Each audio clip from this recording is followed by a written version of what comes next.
My camera doesn't. I'll be back. Oh.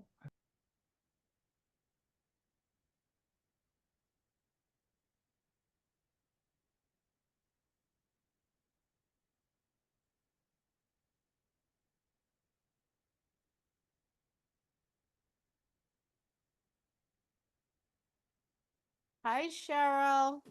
Hello. I have to tell you, I've been very confused about our schedule. But I'm really Why? glad we're here because in the classroom, in the, online classroom, one place it's blocked out and another place it isn't. So I wasn't sure about tonight. This class shouldn't have been blocked out. Last week's and next week's is blocked out. We didn't have class last week and we don't have it next week. Oh, yeah, okay. Yeah, I'm not sure. I don't know. Those two have always been blocked out, so I'm not sure which one's showing tonight blocked out. But I'll look. Well, I'm so challenged that just to get back to it right now, I don't even know how to find it. So, I mean, it could be me, obviously, but what it looked like was one place it had a list of people and another place it was black. So, Don't know. I'm getting back in. I'll tell you in 1 minute what I saw. Okay. So, okay, what it was, sorry, this is what confused me. Above, it has the peer coaching dates and May 15th isn't on it. I didn't see that was just peer coaching. I saw that as a list of the dates. So when I didn't see May 15th there, that I misconstrued. Okay. Okay. Let's see, Jordy's here. Holly's here. Lori's here. Holly's here. Denny's here. Marcy's here.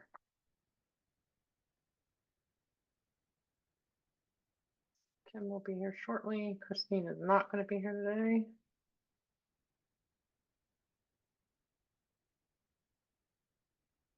All righty.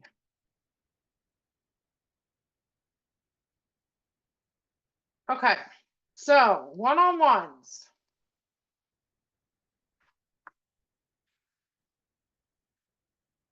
Marcy, Georgie, Christine, Holly are done. Valerie, D. Lori's, I got your stuff, so we just need to schedule yours. But Valerie, D, and Kim, when she gets on, you guys must schedule your first one-on-ones for next week because we're already at the second one mark. Like you're supposed to be submitting your second one to me now.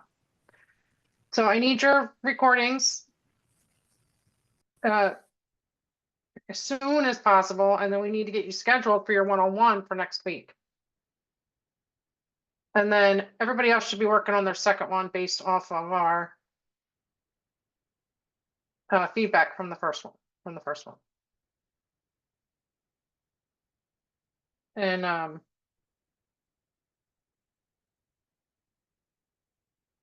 gave you guys the link to schedule, but if you need it again, let me know. Can you just can you give it to me one more time as I'm sitting here trying to get my stupid camera to work? I'll just schedule it. Thank you. Yeah.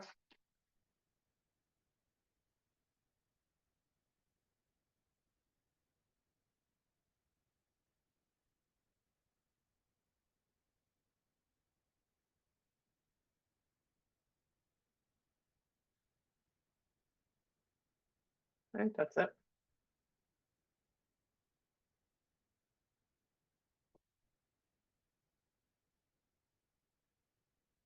All right. Any questions before we get started?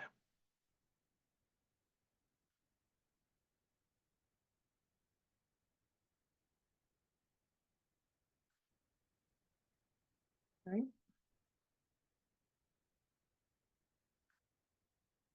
It's so weird how some of these files, as when I save them, they have PDF in the name, like .pdf, and some don't. I don't understand that. Can I say something about your PDF files? Or if it Sure. was Lori's? But I sent a PDF from View Lori to John to print off for me. And it had a virus in it. And I don't know if it was like, but it took over his whole computer and they're sending him a new laptop. So I just want you guys to be careful. He thinks he might have clicked something like what it says open with, but what ended up happening was you could only open every single thing on his computer yesterday with Adobe. Yeah, the one you sent That's me, not the Lori. file. That's not Okay. the file. That's something online. Okay, well that's good to Yeah. know because I wanted you guys to not like have Yeah. the same thing happen. It's No, fine. that's something online care because of I it. don't even have links in my PDFs. So if there's a link in the PDF and you click the link, that could potentially lead to to a virus, but there's no links in my PDFs. No, So it's something weird. it is weird. It is very weird. Yeah, it's fine. His company can afford to take care of it. I just didn't want you or Lori to get it. No, I mean I open mine all the time. Okay. I mean I so just you're opened it right now to go over it in class. So Good. that's weird. good. Yeah, I know. I don't know, You Lori. just be careful. You want to call K Jewelers IT department? You take care of it. All right. Okay. Cheryl, Yeah. yeah, question. So I just want to clarify. We're doing, can you, and maybe you can refer me if this is written somewhere. It's, is it 35 minutes max? Our recordings? Yeah, 30. Well, I mean, you could potentially go to 40, 30 to 40 minutes, but no 30 more than 40 minutes. 30 to 40 minutes, and we can just send you a simple recording and pay you to get it transcribed. Yeah, Okay, thank you. you're welcome. Anyone else? All right, well now we lost Lori. But we're gonna get started, and today, let me check my schedule.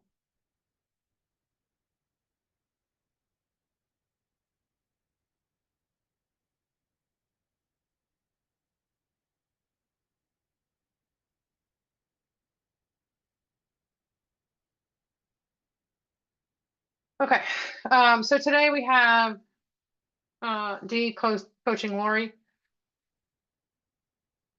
And oh, how about your peer coaching?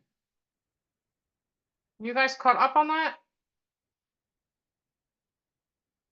You have to get your peer coaching in. Is that for everybody? I'm one behind, Okay, one behind's fine. but it's scheduled for tomorrow. Okay, that's fine. But you should be caught up or relatively caught up. If you're not, let's get them scheduled because that's part of your hours for the level 2 cert. So you really need to have your peer coaching done as well. And I have dates up there, but you don't have to worry about those dates. If you guys agree, if you're scheduled for a certain week and you agree, that's fine. I don't care. As long as you do them. That's my main thing. Sure. And if you're having Sorry. go ahead. Would you be willing to let us communicate in the chat? Right now, we can only communicate with everybody or you. Could you open that up a little bit? Because sometimes I wish I could follow up with somebody here. You can't choose the 2 for meeting group chat. That's everybody. Well, when you press the down arrow, it doesn't have individual names. No. I don't even know how to do that. How do I not have that on? It might be in it's in some setting. It might be in, I don't know, does anybody know? It might be in participants or might be. Yeah, it's in your, but I don't know that it's in the settings in the Zoom here. I think it's when you open the Zoom account on the web browser and in meetings. I think Okay, I mean, I can look at that for the next one, but I'm not gonna mess with that right now. it just shows Okay, your thank name there. Okay, Thank you. that's weird. I never changed it, so I Okay. think most of mine you usually can choose who you talk to. But anyway, I think it would just be help. Like, I know it's hard, but I mean, because I know I have like a number of emails, but if people could just check their emails every 48 hours just to see if they got a request for the peer coaching, that might be helpful. or just if you want to put your phone numbers in the chat, everybody can grab everybody's phone number, text each other. That'll work too. But yeah, let's get those scheduled. Okay, so Holly, can you just check to see if Lori's what she just, if she's coming back. And today we're talking about chapter 8, coaching the whole person, emotional, cognitive, and behavioral integration. And let's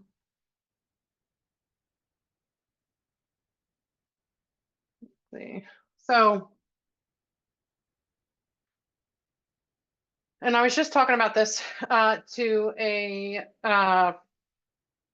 mentee about how we have to support the whole person. It's not, even though we have individual sessions where we're helping people with those individual goals that we get, in the coaching agreement, we really do more than just address that goal from that session, right? We're supporting the whole person. And if you're coaching somebody who, like, if you're an executive coach and you're coaching executives on their business or their whatever, their employees or something, you're still going to be coaching them on personal issues. It may not come across as a huge personal issue, but when certain things get in the way, when people have blocks, it's typically coming from a rounded perspective. It's happening at home, it's happening at work or whatever. So sometimes it's originating from home and it's flowing over into work. Sometimes it's originating from work and it's flowing over into home. So there's always a personal piece, even when you're doing business side, or there's always a business or employer, work issue or something, or work perspective when it's personal as well. And it really doesn't matter what type of coaching you do. You're going to find this for the most part, whether you're an internal, external, like I said, an executive coach, a health and wellness coach, it doesn't matter. So when we look at coaching, we don't want to compartmentalize the clients because they don't, right? And if we start to compartmentalize them or their issues or their situations, then we'll limit their awarenesses that we help create. So our coaching should not do that. It should not compartmentalize their lives, their business, whatever it is, their work, their families, whatever it is. So we're going to talk through this chapter about coaching the whole person by making sure that we interweave emotional experience, thought patterns, behaviors, and be able to help the clients integrate everything, like all those pieces, and become more rounded in our approach with the coaching, which will help the client become more rounded in their responses and their awarenesses that they apply. When we're able to meet clients at that depth, we help them create more self-awareness, and that drives lasting transformation, right? Because the worst thing is when we help create transformation and it only sticks for that one incident or that one situation, right? It's not something that they carry over into future, happenings. And that can be frustrating for them and frustrating for us. If, like, we're dealing with kind of a similar situation a couple months down the line, and we know that they already had the awareness and they had, some great forward movement previously, they're just not applying it again. And that's usually because it was not integrated fully. Like, and I just, sometimes I think about like 360. So we want to help them integrate it, 360 degrees. So it hits all the areas that's important in their life. So what does it mean to coach the whole person? It just, again, looks at not the goal or an outcome, but as a complete, that 360 view, multifaceted individual. And it means exploring beyond the things that are right in your face, like the things that are right up front. It really is about going a little bit deeper and looking at things like internally for the client, like their own belief systems, the emotions that they assign to certain things, the way they react to certain emotions, the way they identify themselves, and the way they identify things in their life and people in their life, because those things shape their actions that they take in life, right? And we want to help them to dive into those things and see. And I'm not talking about on any kind of a therapeutic level here. I'm not talking about therapy here. We're talking about looking underneath the surface level, maybe habits that they gain or things that they avoid, things that get in their way. And so that's not anything to do with, therapy and looking underneath that underlying issues for mental health or anything like that. I'm not talking about that at all. Hey, Kim. So when we look at the whole person, at coaching the whole person, we invite them to deeper emotional exploration, greater cognitive insight, and clear alignment between values, mindset, and behavior. So clients need to think differently, typically. They often feel, or they often have to be able to feel and act differently in alignment with what's going on. So sometimes that means that they need to change the way they react to things. It might mean that they need to change how they think about things, like how they think about their perspectives on situations, their perspectives on people, their perspectives on how they handle things.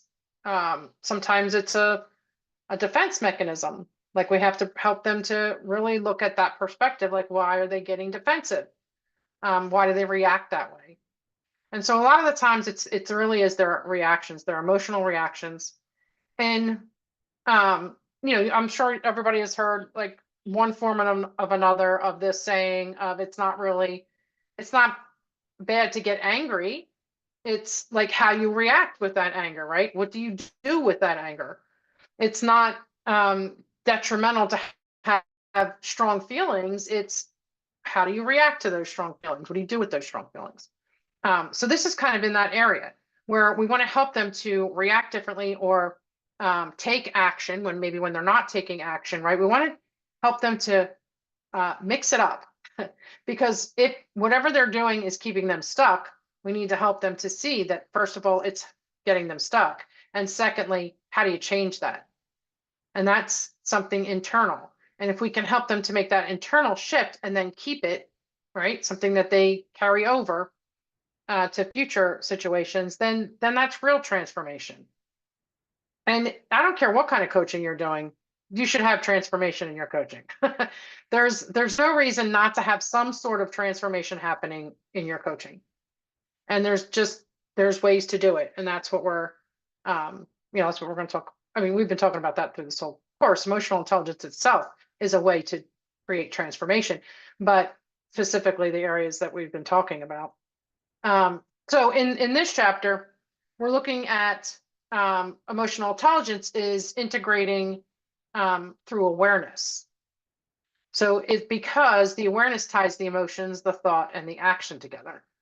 And when clients are able to increase emotional intelligence, then they become more equipped to do a lot of things, but definitely to recognize their patterns, to interrupt automatic reactions, and to create intentional shifts and to carry that forward again. So kind of the sub areas that we look at for integration is emotional self-awareness. So being able to name the emotions that they're experiencing in that moment. The reality testing, so they're grounding their interpretation in what is actually happening. Like, this is what I think is happening, or this is my thoughts on it, or my perception of it. Is that what's actually happening? And sometimes that doesn't mesh, right? A lot of the times that doesn't mesh. Flexibility, so being willing to try on new perspectives and behaviors. And then impulse control, so choosing action instead of reacting automatically. And then self-actualization, so moving toward alignment with one's values and purpose versus not being aware and not becoming or creating action to, and winds up making them stay where they are and not really move that forward. And usually, typically that means they're out of alignment with something that's going on. When somebody's upset and they're not able to handle something, typically they're not aligned with what's going on. It could be an emotion, it could be somebody else's action, but again, it could be our reaction to it. And this goes for us just as much as it goes for clients too. So it's something that we can help think through on our personal level for our own emotional intelligence when we look at increasing our own emotional intelligence. A question about that so far? Yeah, can I ask you? I have a quick question. So I end up, and it's not so much in coaching, more in like the workplace coaching where you're giving feedback, which I know is not totally on topic, but any tips for like there are people that get deemed in the workplace as uncoachable because every time you try to talk to them, it's like, it's exactly what you talk about. There's a misalignment, and it's probably in the feedback you're giving based on the view they have of themselves. And I know you can ask like thought-provoking questions, but I find some people are just like, they just shut down. Well, I mean, I think it would depend on the specific situation, but there's things that you can. One of the greatest things that I've found is helpful for my own coaching, but also in watching a ton of recordings, doing mentor coaching over the years, is that asking someone very directly, like just an example, like what would happen if you did it this way? Or what would happen if you reacted that way? And so you're giving them the opposite of what, give them the opposite of what has happened, to let them try and see a different perspective of it. And sometimes those that don't want to ask like the questions that you might ask to get personal awareness might see that as a little bit higher level and not so like personal, attached to them. So they can kind of look at that as something separate, and they can say, oh, well, let me see if that situation unfolded the way you just said, how would I react, or what would I think, or what I do? So it gives you just a little bit of a like removal, a kind of one step back from them, making it, the personal piece, and hopefully can give a different perspective. It's funny you say that. I used that on my boss last week too. So that's kind of funny you said that. Yeah. I mean, it's kind of like, it's like it's not threatening. Yeah, non-threatening. That's what it is. Non-threatening. It allows people just to think through it. Yeah, it's like a what if. Yeah. Thank you. Mm-hmm. Anyone else?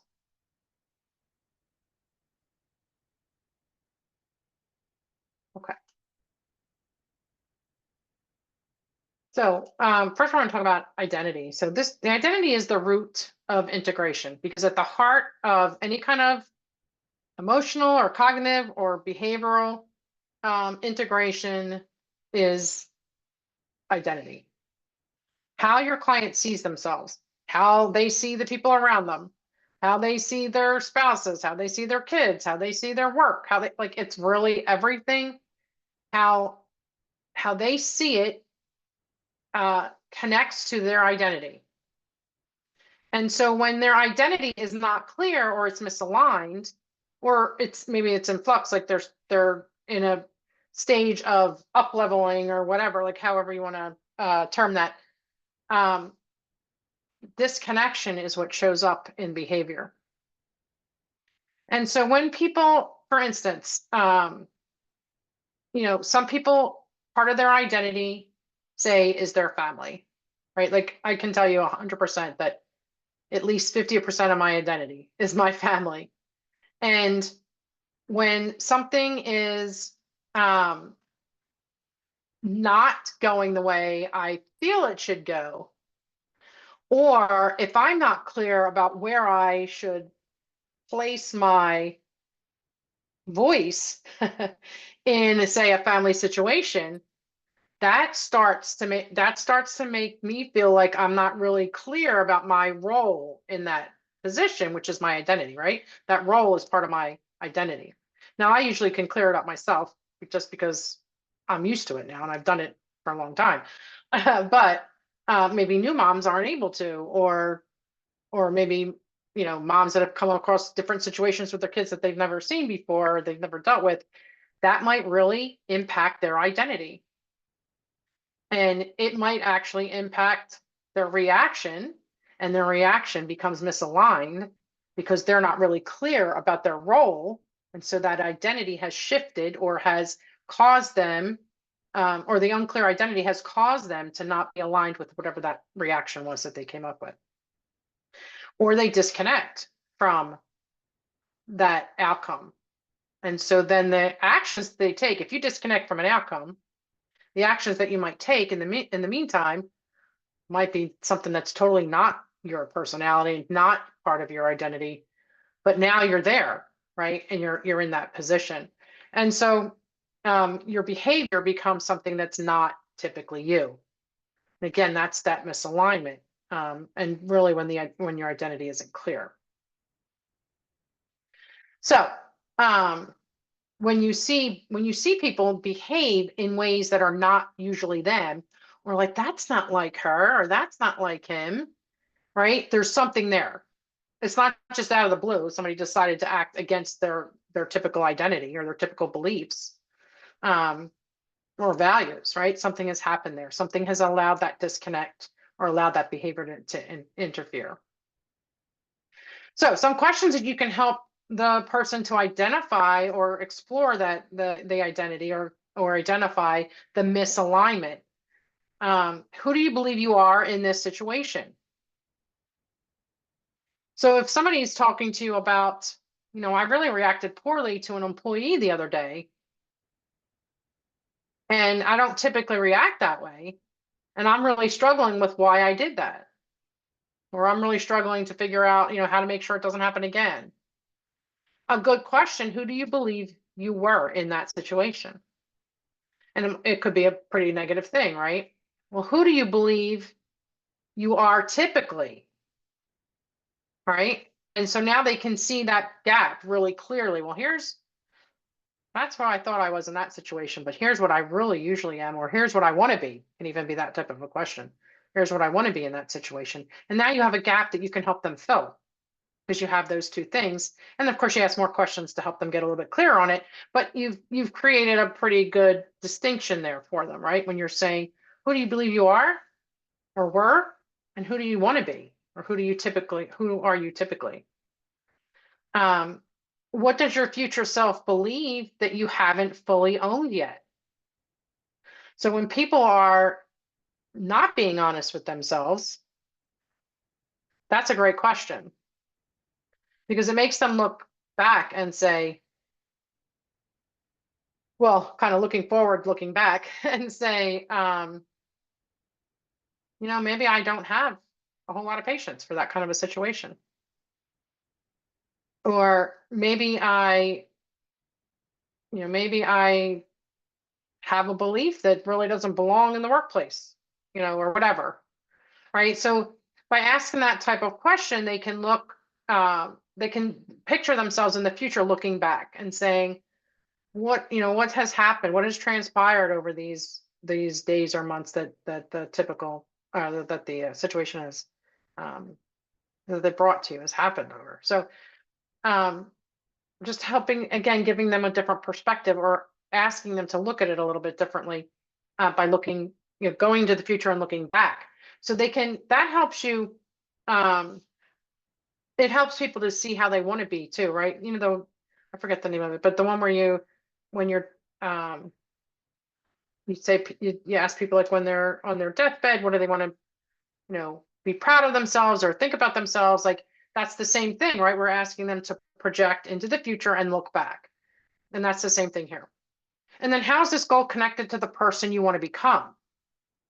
So if they do have this habit or this negative belief or this area where they really need to improve how they react or how they conduct themselves, you're asking them to really look at that change that they want to make, and who does it make them when they make that change? Because again, we're helping them explore who they are. So helping clients reconnect with who they are becoming creates a powerful anchor for sustainable change. And when you direct it like that, the future looking back, or even just connecting to that future self, then it gives them more to make change as transformational, ongoing. So you haven't just made them look at this situation differently. You've had them look at themselves differently from the future, right? The person that they want to become or the actions that they're going to take long term, so that when something similar comes up, they have that image of who they want to be, and they can hopefully learn from the previous situation and conduct themselves the way that they want to be known for or grow into. So some common signs of disconnection. Sometimes clients present goals or behaviors that don't really align with their internal world. And that could be a lot of different things. That could be they're trying to live up to other people's expectations of them. Or it could even be, something that's kind of prescribed to them from like a work perspective, and it doesn't really align with who they are, but they're kind of required to do it, or they think they're required to do it. So those kind of things can come up. Excuse me. So some things that you might notice are like repeated cycles of trying and failing. Well, I keep trying to do this, but I can't get it done. I keep failing. It doesn't happen the way I want it to happen. Emotional flatness. So really no reactions. They're just like, monotone across the board. There's no emotional reaction there at all. Or they're overwhelmed. So you might see a bunch of overwhelm there. If they're intellectualizing the situation without any emotional insight. So they're not talking about how it made them feel or how they might have made somebody else feel. They're just talking on an intellectual level about the situation. And then also actions taken without clarity of purpose. So they're just taking action to take action. They're not really sure why they're doing that. Like, what's the purpose of doing that? Or maybe they have an idea what the purpose is, but it's not really aligned with any particular thing, right? So it doesn't really have much meaning to it. So an example here, are clients working towards a promotion, but consistently self-sabotages by missing deadlines. They say, I just get so anxious, I freeze. So a whole person approach invites the exploration of the emotional trigger. So what that anxiety fear is, the thought pattern, if I fail, I'll lose everything. The behavioral habit of procrastination and withdrawal, because that's typically what happens, right? When people get anxious or they're self-sabotaging. And then the identity conflict. So am I someone who deserves this promotion? Which could be the biggest thing that's behind anything else that's going on for them about that anxiety that they freeze. Well, I'm so anxious that I freeze because I don't know that I fully believe I am good enough for that promotion, or I'm good enough for that role. So that's how we would approach a client that's working towards getting a promotion, but consistently self-sabotages. And so you'd want to explore all those areas with them. Some things to avoid in whole person coaching. And this is any coach. It's not new coaches. It's not, even mid-level coaches. It's even the higher level coaches that have been coaching forever. So experienced coaches, as well as new coaches, can unintentionally fragment the coaching experience. So some things that you want to watch some patterns you want to watch for in yourself is over focusing on actions. So really just looking at that task, it's task driven, right? Task completion without the emotional awareness. That can be, that's very transactional, right? When you're focused in on those tasks. Oh, excuse me.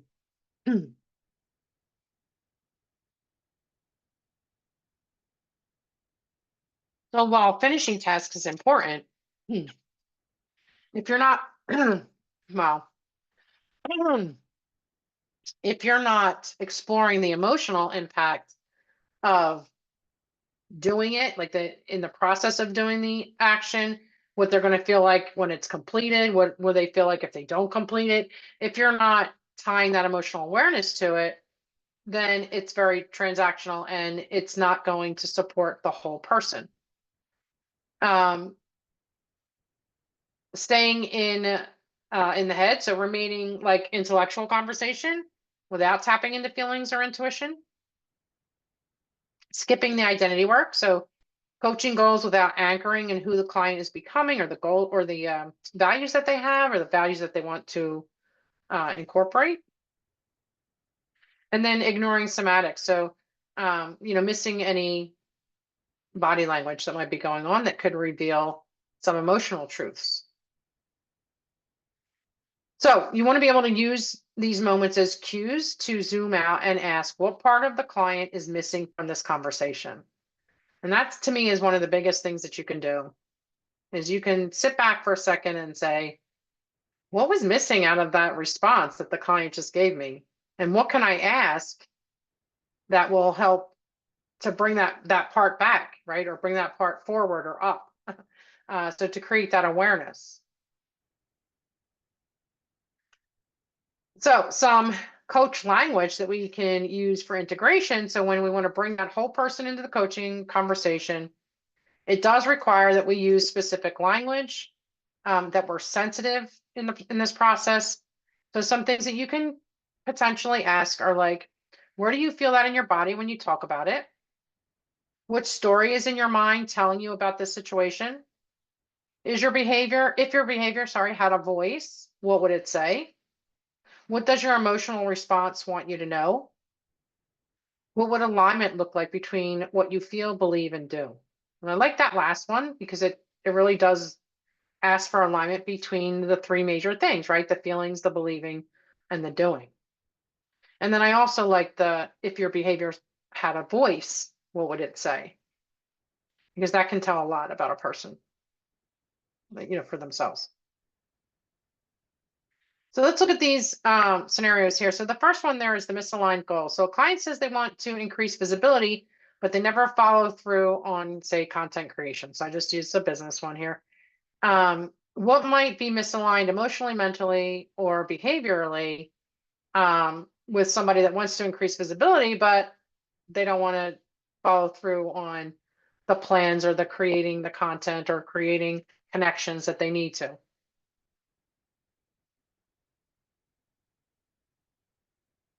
What do you think? What might be misaligned? Failure, Sorry? fear of failure, Yeah. not being clear on a goal, like a focus. Yeah. So fear of failure. Maybe not being clear on a goal, like what the outcome would be. What else?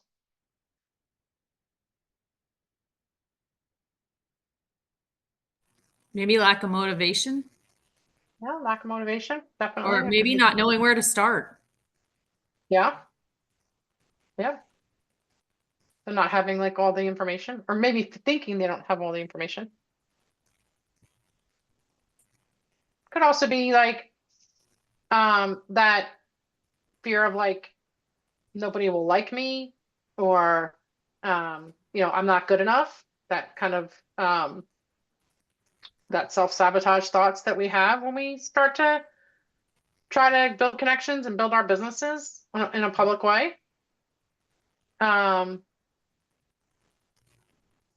Fear of being rejected.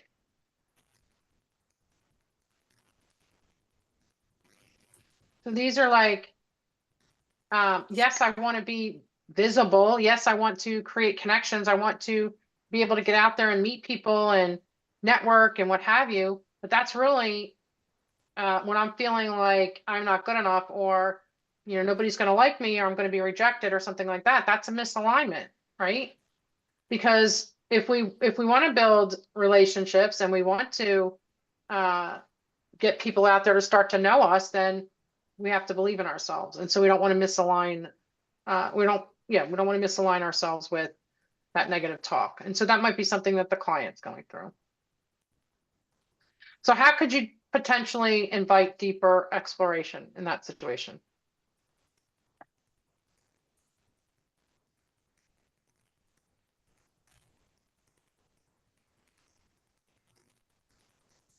I think it depends on the problem. Like you, what we identified as a problem. Like a lot of people here said different things of what might be getting in the way. So I think it kind of depends on that. What I got curious about was the platforms. Is there maybe somebody's really shy to do something in person, but then being in visual platforms, they have a little easier time. So would writing form be easier than in-person formats? And and so then depending on the problem, again, zero in a little bit in how to design that. Yeah, so then that could be a potential way to invite deeper exploration, like looking through maybe what they prefer as a way to communicate. Yeah, I think what comes up, and I think I discussed this with you a little bit, these are the moments, the intersection where the session for me personally could go in a whole other direction than the outcome. Because if I'm genuinely curious about let's say that somebody brings up because it's there's a belief of not good enough. I might want to get curious about in what other aspects of or areas of life does this show up? What's the history with that? What are the influences, and go down that, but that might just take us in a whole other vein that for the hour might not then bring us back to the outcome. Right. And yeah, so that's so you want to first connect everything to the current situation, right? And resolve whatever that current agreement is. But you could also make notes or ask towards the end of the session something like, how do you feel this might be impacting other areas of your life? And is that something that you'd want to discuss in future sessions? So that you can help the client to acknowledge that it might be impacting other areas. You're just not going to explore it on that call. But they're able to then say, that's a good question. And yeah, I think I'd have these other two things that I might want to discuss future. Well, now you both have that awareness around what those things might be.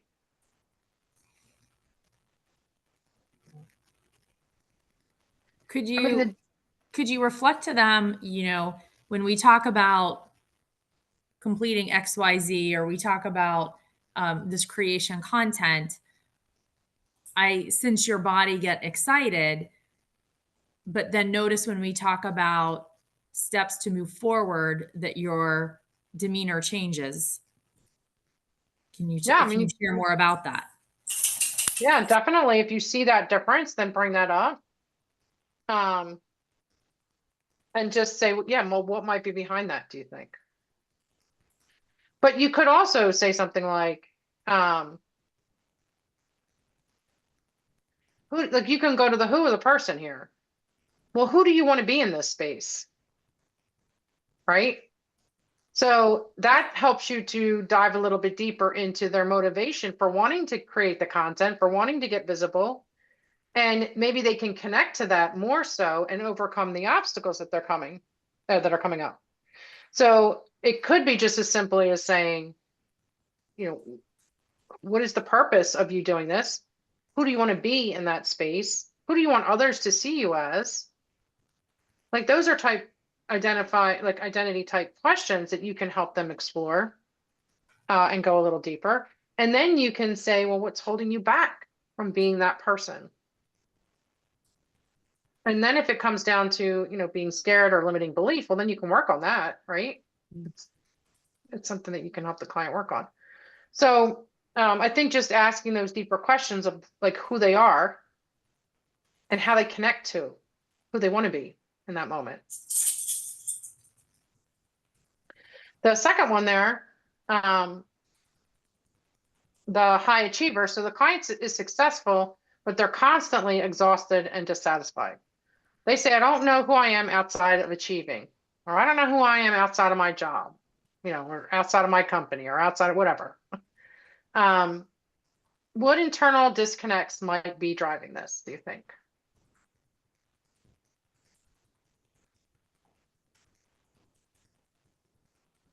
What internal, what did you say? What, ask? Disconnects. I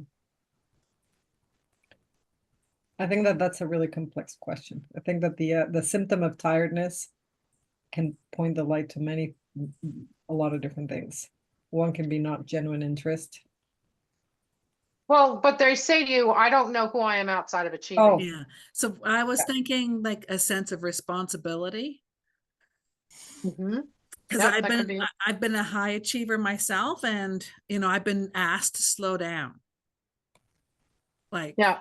because what happens is that I put a lot of stress on myself to achieve a whole whack of stuff, but I thrive off chaos. Yeah. No, I get that. Yeah.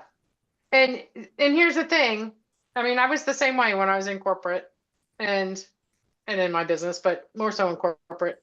And I felt if I didn't consistently achieve goals and higher than the goals I was even given, then who was I? Right? Who was I at work?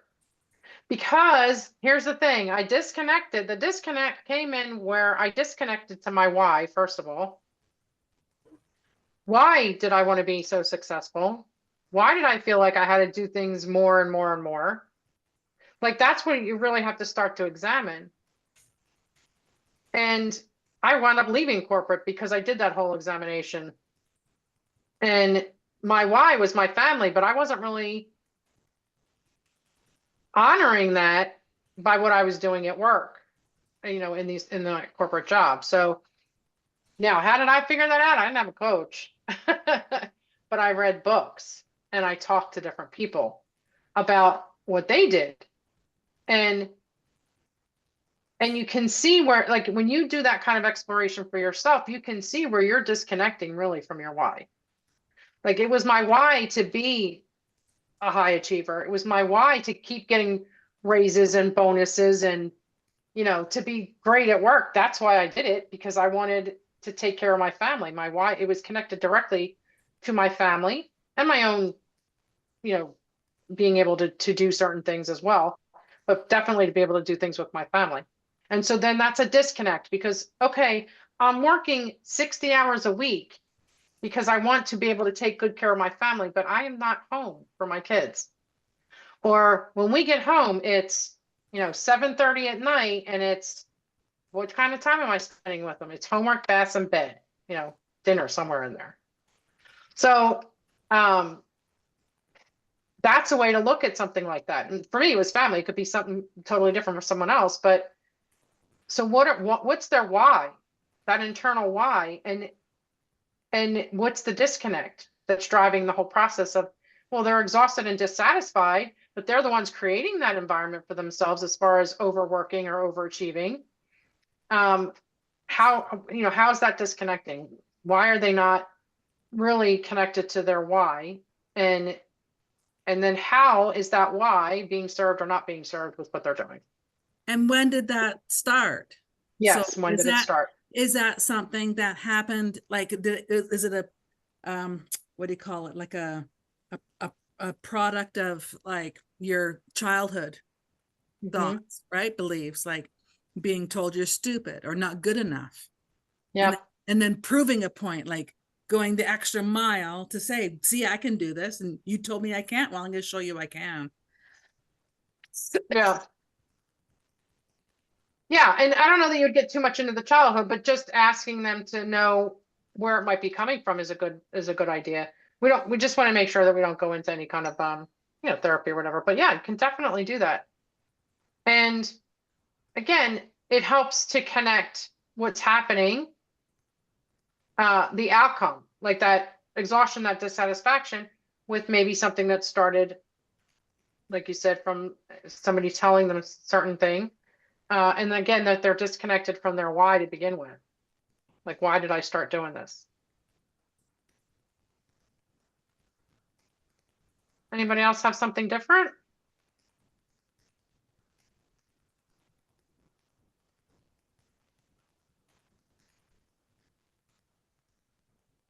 How about, go ahead.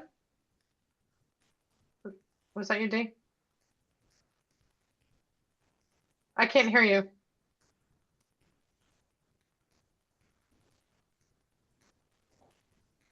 Oh, yeah, there's something wrong.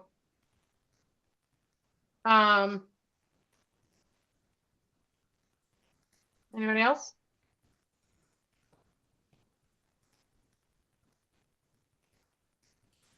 Okay. What EQ subscales do you think could support that awareness and change?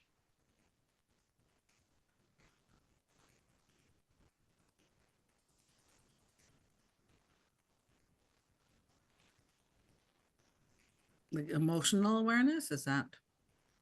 Yeah, emotional awareness. Yeah. I think reality testing is a big one right there.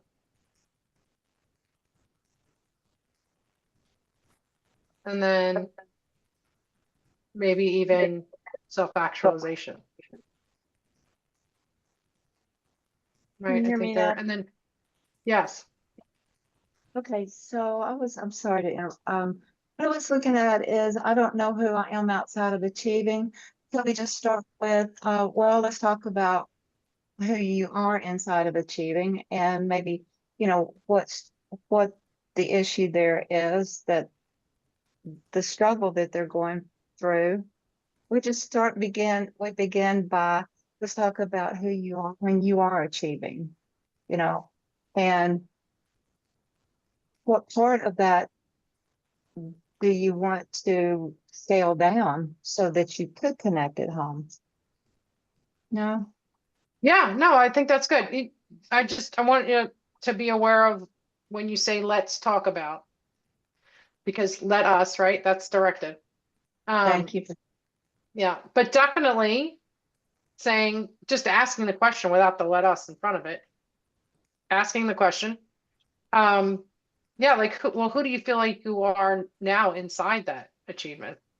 And then who do you want to be? Right? I mean, that's a good contrast right there. Who are you now in it? Who do you want to be? Yeah, that's a good way to approach it as well. Okay. And then the third one there, the conflicted decision maker. So the client says, I want to leave this job, but their voice trembles and they immediately list reasons to stay. So what does that situation reveal about emotional and cognitive tension or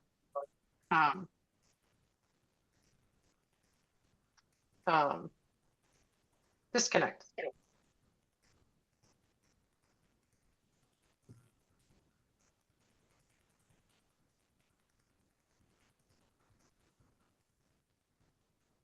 There's obviously some fear going on there. Mm-hmm. Yep. Lack of trust and hey, my camera works. Woo!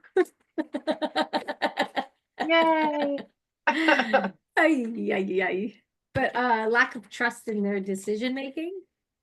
Yeah, I think so. Lack of trust in Themselves. themselves. Yeah. Themselves. I was gonna say independence. That's one, right? I gotta Yeah, find my independence. list. Yep. But there's definitely an underlying fear there, right? Because they say I want to leave the job, and then their voice is trembling, and then they're contradicting themselves by immediately saying why they should stay. So there's a contradiction in the emotional piece and what they're verbally saying. So how could a somatic prompt bring new insight?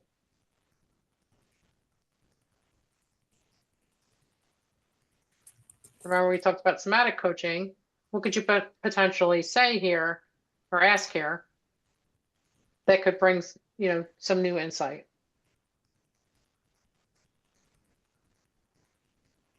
How does it feel when you say that? Yeah. Where do you feel that? What part of because how do you feel is more of a general emotional question, right? But when you say for Gotcha. somatic coaching, it's more specific. So, where do you feel that in your body? Yeah. Or if you feel like their voice is trembling, you can say something like, where was the feeling for you that allowed you, that was prompting your voice to tremble, or, something like that. You want to connect it specifically? Yeah. So what was causing your voice to tremble? Yeah. What came up for you? Yeah. And again, somatic, we're tying it to the body. So, it could even be, maybe you see some stress on their face. And so you can say, I saw that your face got tense right there, or your jaw got tense. What came up for you right there? Okay, so I've got a question there and I wanted to ask it earlier, but when you say, where did you feel it in your body? What do you do? They say in my stomach, then what would be our response to why do we want them to identify where they felt it in their body, and what would our be response if my head blew up, Well, because then we want to help them to relieve whatever, like if it's a pressure in their stomach, then we can help them to relieve that pressure. And How that might so? be through more questioning to see, like if it's anxiety, what's the underlying anxiety that's showing up in their stomach? Or if it's like, if they say, well, I get really tense in my stomach. Well, then it could also be that you help them to see how they can release that tension when that thought comes up, because that'll allow more clarity around the thought or the action that comes after it by releasing that tension. So it depends on your client and the specific situation, but it's always good to, especially in high emotion, to use somatic references and then Well, help them to relieve it one way or the other. yeah, and I guess the ultimate goal is that they become connected to themselves, right? So they start becoming more self-aware. Right. Because So if when they feel that in their stomach, then we're connected them to that higher level of anxiety, which right. helps trigger. Okay, gotcha. Yeah, and then you can help, like for instance, if anxiety causes, if somebody is anxious and they're just like really scattered and they just have that fear, that kind of panicky thing. And then you're like, well, where are you feeling that panic right now? And they're like, oh, I feel it in my stomach. Okay. How can we release that right in this moment? And so now they have awareness that when they have that feeling, they can look for it. They can have that feeling in their stomach, and then they can release it by whatever you guys come up with in the session.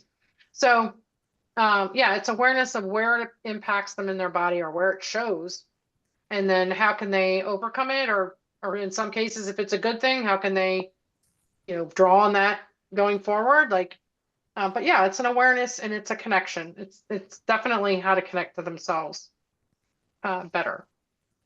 Okay, so in a session today with the client, he started talking about what he wanted to do is shorten the gap between when his boss knocks on the door, tells him he's got to do something. He wants to stay focused and shorten the gap between by the time he does what he's supposed to and get back on task. And so when he said, when the knock on the door came, he said anxiety came up for him. And then later on, he talked about how that it was, he used another word, surprise.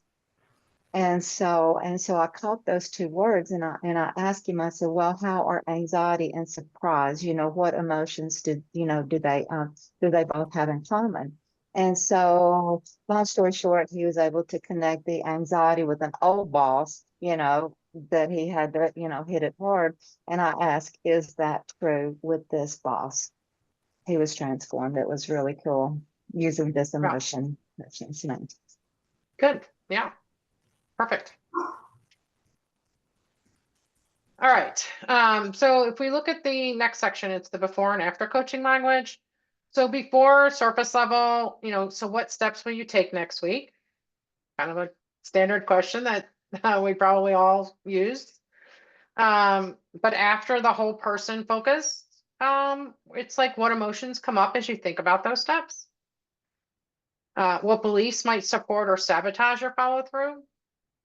Right. So instead of just saying what challenges could come up, we ask that deeper question. Notice how the second version, the whole person version, opens up space for deeper integration. So there's also a visual tool that you can use, mind, body, behavior map.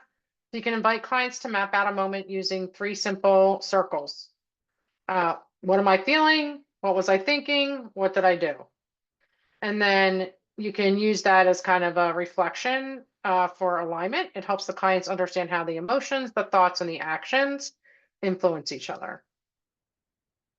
And you can do this as an in-session activity. Of course, you're going to ask permission and all that business. I'm not talking about that stuff. You guys should know that already, that you would ask permission for. But if this is something that you can use, you can also do this as a homework assignment, right? You create a worksheet, you give them a worksheet, and you say, we could, you fill this out the next time you have high emotions between now and our next session, and we can kind of go over it in our session. Okay, kind of a little mini case study on that last page. And it says, the client says, I need to have a conversation with my manager, but I've been avoiding it. And so through your coaching, you uncover that the emotional piece is the fear of being dismissed or seen as difficult. The thought is, I don't want to be the problem. That's what they're saying to themselves. And the behavior is the avoidance and overperforming. So as you work through the coaching session, you're exploring their values, their identity, and the client's able to connect to their core desire for healthy boundaries and mutual respect with that boss. And together you co-create a script that honors both their emotional safety and their professional clarity. And then after the session, they say, for the first time, I feel like I can speak from who I am, not just what I'm supposed to be doing. So we're helping them to connect and to really, again, that whole person, look at it from a whole person view. So just kind of bringing it all together, whole person coaching honors the complexity of being human, because it is not simple to be human. And it doesn't rush towards the surface solution or the fastest solution. It meets the client where their emotion informs belief, belief influences behavior, and transformation takes root. So a reflection prompt for you. Think of a time you felt completely aligned in your thoughts, your feelings, and your actions. What allowed that integration to happen? And how can you create that space for your clients? All right. Questions about anything in the chapter?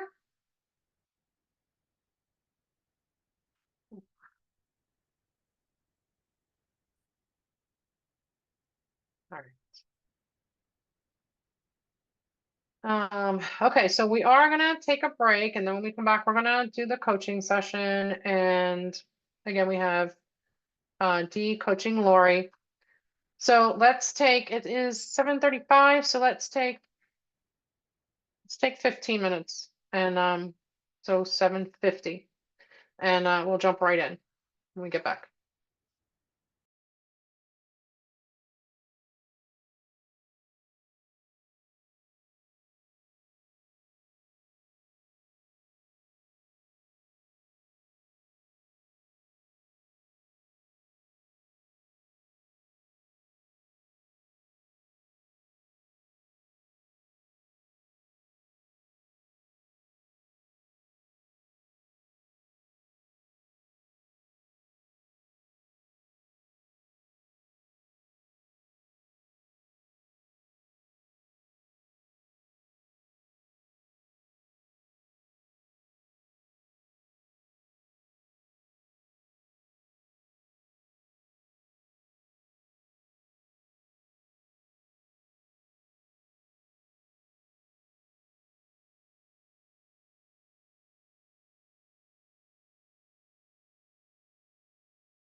I wasn't sure if my camera was gonna come back on.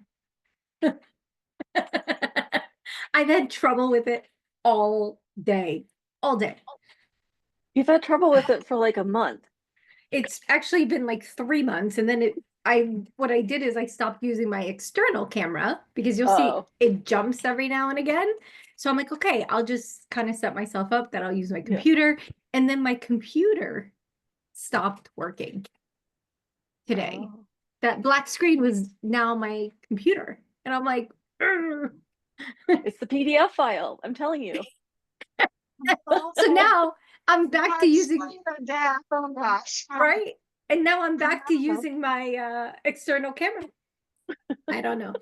Don't ask. I don't know. Yeah, it's the PDF file for sure. Love it, hate it, take it to the road. Yeah, I mean, it was just literally. I had clients today that it was just a mess. It was just a mess. Poor dear.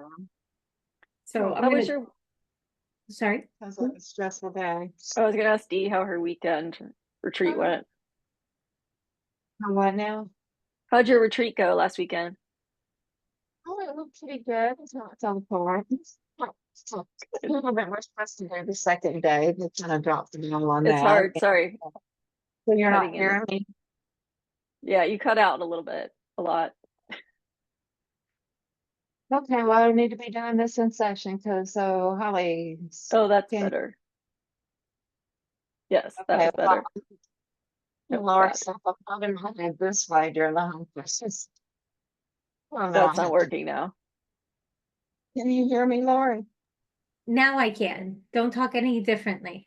Or move. You're I'll good. stay right here. No, you're fine. Got you mode. No, you're fine. You're good. Okay, yeah, it went really well. Yeah, Good. it was fun. Just lady drivers cut rides.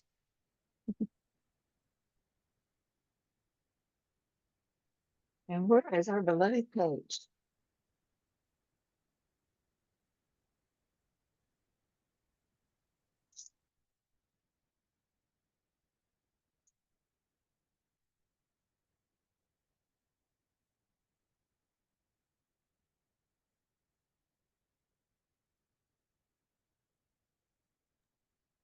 I still have a minute. Me too. Okay. Your ears burning. You're the teacher. You can have as many minutes as you want That's right. because you can flunk our coachings. I'm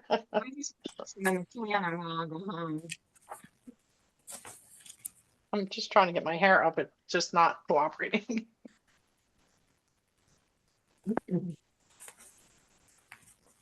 I think it's the headset, really.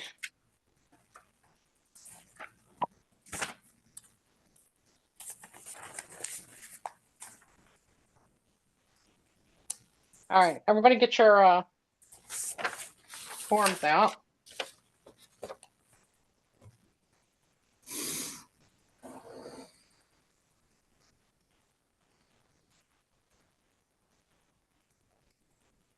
Does that work out?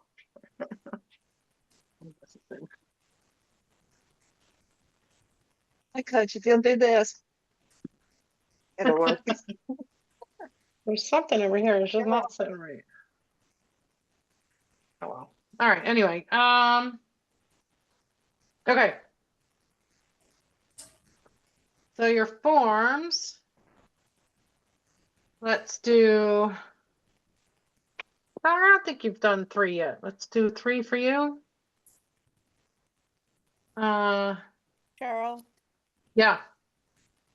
I have a couple of printed copies, but they have a lot of writing. Can you remind me where online to find this form? I'll put it in the chat.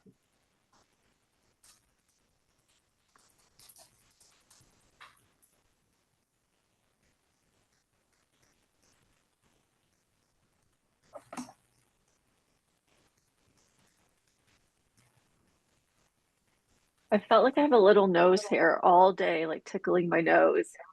So if you keep seeing, That's good like, to know. Like, it was- well, she was saying she had a random hair, and I Really? just keep itching.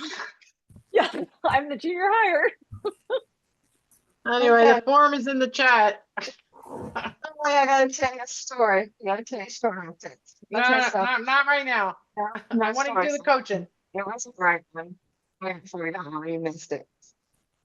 You're cutting in and out again though, Dee, too. Okay, well, let me just go with that. I was gonna say maybe take the headset off. Let me change it over. Okay, so Val, you're 3. Cheryl, Cheryl, yeah. can you give me, you've given me 3 like 3 times.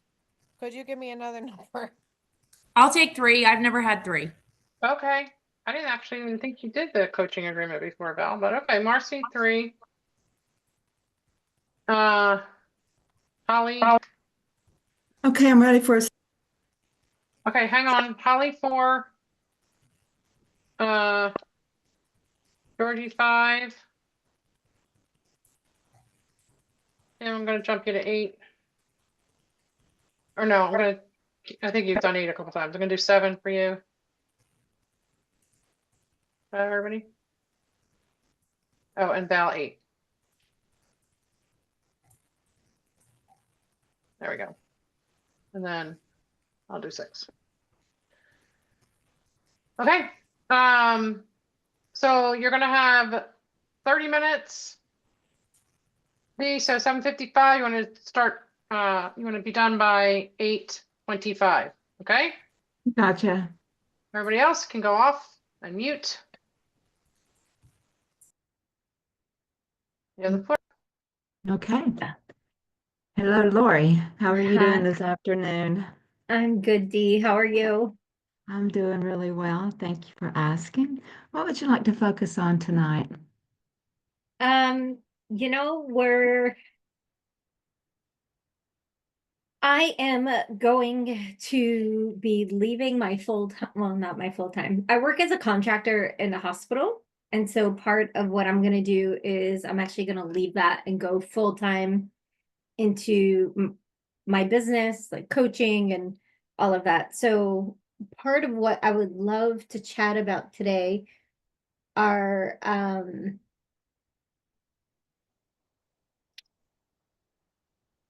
like the contingencies that I probably have not considered, meaning I kind of know what I know, but I kind of wanted to dive into it a little bit to see if there's anything else that I need to address before I actually make that leap. Okay. So you want to talk about you have a contracting job at the hospital that you are leaving and you're taking the big leap. Congratulations on that decision. How's that decision making you feel now? I'm excited because it's what I've worked towards all year. I've kind of been doing baby steps towards it, but every time we take 2 steps forward, we kind of get 3 steps back. So I'm a little nervous, but I'm standing in that I know I could 1000% do it. So I'm nervous and excited at the same time. Okay, I gotcha. I gotcha. So you want to talk about contingencies and you want to actually maybe go through the things that you are doing to exit this contracting job and be able to find out where there might be any missing gaps of things you might have not thought about. Is that correct? Yeah. Yeah. Okay. Yeah. Okay. So what would you need to make the session feel successful? Um,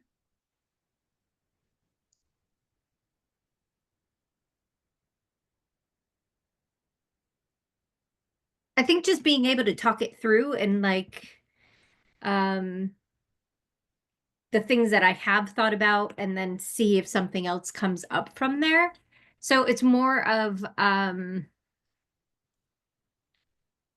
I guess it on my end, it's going to be a list of all the things that I need to have happen before that happens.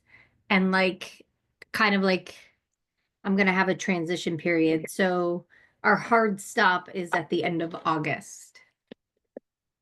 Okay. And when you have this list, how will Mhm. that make you feel? Like I've actually put thought into it, that I've covered all my bases, so it'll make me feel more confident and that I'm not just winging it. Okay, confidence. So we're looking for confidence and we're looking for a list. Is that how you would like to proceed? Is actually just talk about and just do a checklist? Okay, Mhm. Sure. where would you like to begin? Um, so it's not just always as simple as what I'd like for it to be. So part of what's happening is we have tons of travel coming up this summer. That's going to impact us. So that's just one thing that I know. I have a calendar behind me that I have it all listed and I'm really organized about it. On top of all that, we have a move that we need to do by the end of August. And then my contract position will definitely go into September. However, I work multiple days a week right now, and one of my colleagues that I taught up in Boston is actually coming to take the job, and he starts July 7th. So by the end of July, all the hours that I'm currently getting are going to be gone. So I really only have June, July to figure out how to supplement that income. Okay. So, do you want to begin with what do you believe is outstanding that you haven't done yet?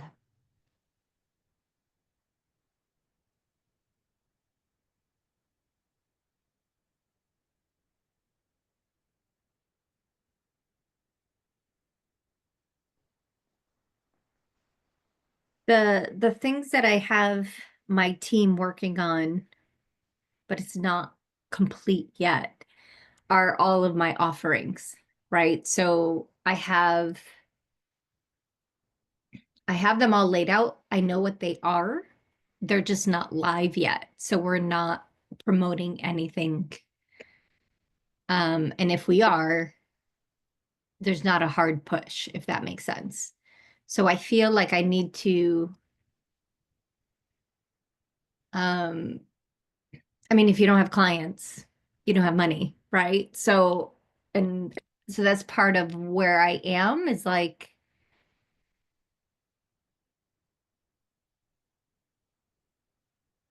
I have the support to kind of make it all happen. I guess what I need to do is figure out where should I have them prioritize.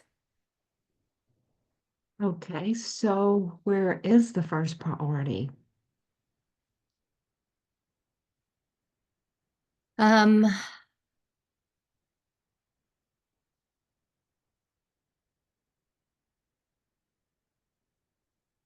I think the first priority is going to be,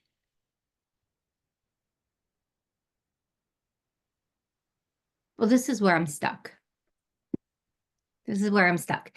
I know that everybody will pick up a freebie. People will pick up a low price that's of somewhat value. But really where my income is going to come from is more of my yearly mastermind. So in order for me to do that, I have to start, well, thank you for letting me talk this through because this makes sense.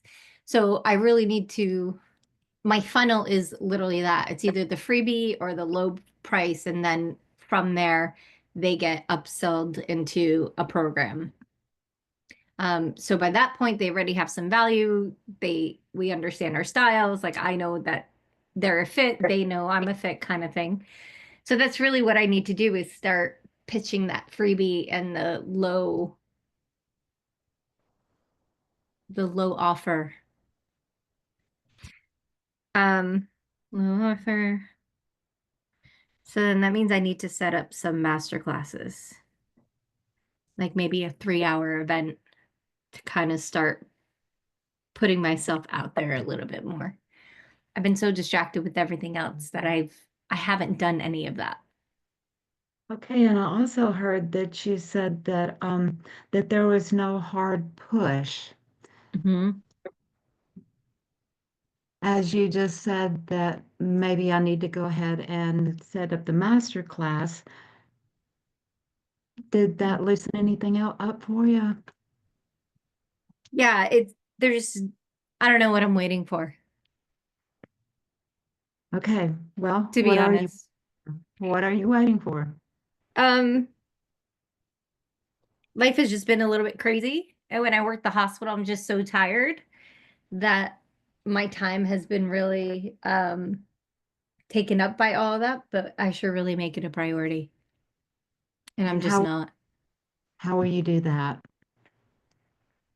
I think I need to put, put a date, schedule a date, stick to it, and tell my team that that's what I'm doing. And that way they just start promoting it and then I can't back out of it. Hey, all right, a strong arm you there, right?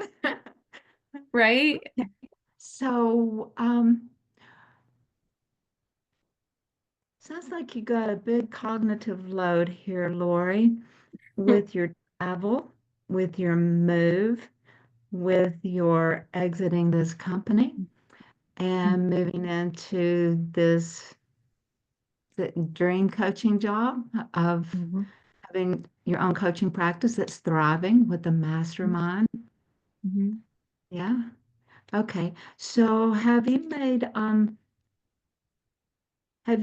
your travel plans and have you made your move plans? You've got all of those in a box?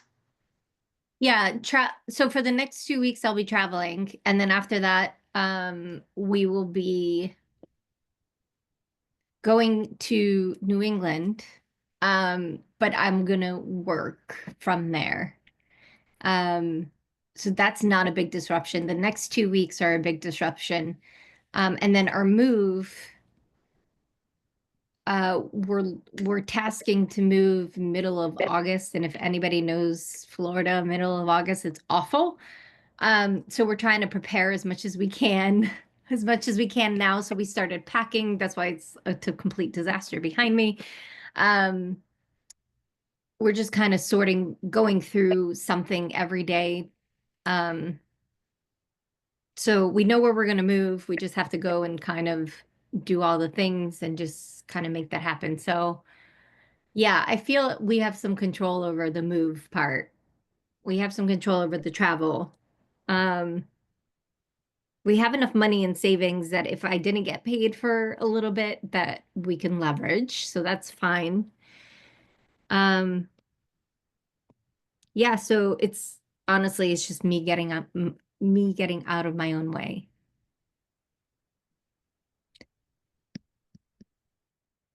And you said that getting out of your own way would require what? Great question. I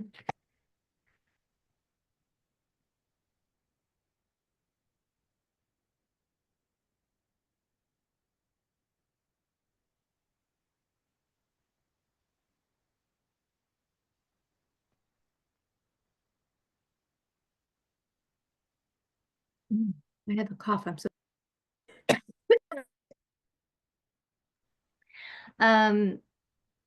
one, writing down, I think what I want to create is a series of like little gatherings. So the first thing I would need to do is maybe 6 different topics of what I want to do and then schedule them out as far as time wise to make sure that we're not traveling, that I have Wi-Fi that's actually not going to be a problem. No tech hiccups. And then I just need to get the team to make the social posts and then start moving into that. Okay, so you've got your series. You're going to write down about what, 7 things you said? So tell me, Mhm. Lori, after you have exited from the hospital Mhm. and you are jumping in and you're feeling the plunge, tell me what your vision is. Tell me what your ideal day in the life of Lori with her full-time coaching practice. What's that going to feel like? What's it going to look like? Um,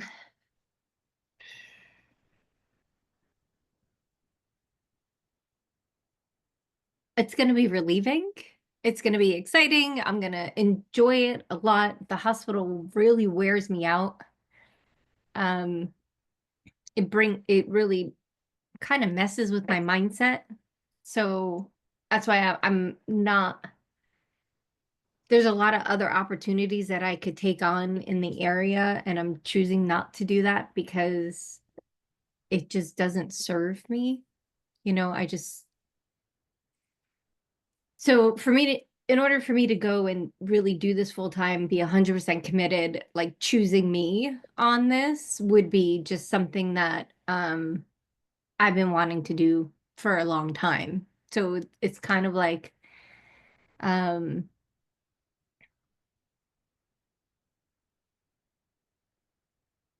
it's kind of a little bit surreal because I never thought that I would do this full time, and then at the same time I'm super excited about it. And when you said it's surreal, tell me what Mhm. emotions that brings up for you. Well, part of what I've always dealt with is like the conversation that we had in class today, right? I'm the overachiever that makes sure um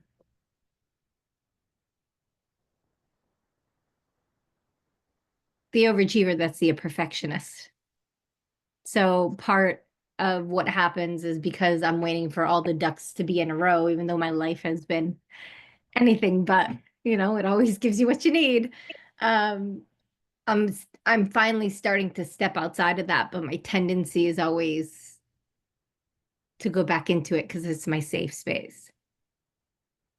Hey, do you need a safe space anymore, Lori? The universe has proven that I don't over and over again. So this is just going to be, where I stand in faith around it. And how do you stand in faith? Mhm. Recognizing all the hard work I've put in, knowing that I have the tools. I don't need to learn, and I don't mean this to sound this way because I'm always going to learn something, but I don't need more just yet to get started. I'll figure out what I need as I go. Um, and have it be okay if it doesn't show up the way that I want it to. Okay. Yeah. How confident does that make you feel?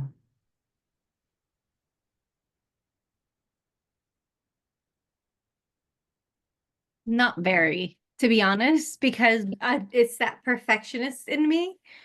But then when I'm in, like I have clients now. It's not that I don't. And so, I had clients all day today, and as I'm going through it, it's just really great. It's when I step outside of it and then I kind of look at the big picture, um, that I get fearful just because I worked really hard to achieve what I've achieved at the level of the hospital that I work at. And so for me to just give that up is just really difficult because it became part of my identity, right? So it's a little bit scary to let that go. Okay, so which which would you rather have your identity be? The successful coach or the hospital contractor? Which Oh, I would take a coach any day, all day, because I don't want to be in that environment anymore. I chose this path for a reason. Um, and that's what I have to keep remembering. So that's exactly what I need from today is when I have that doubt of what the heck am I doing? It's that reminder of I could go and work the 13-hour days, high stress, make myself sick, and deal with a whole bunch of things that I don't want to be around anymore. Can you put some emotion to that context? Oh, I'll put it this way. Every time that I'm actually at the hospital working, I'm always thinking about all the other things that I could be creating and doing at home as a coach, And that makes you feel how?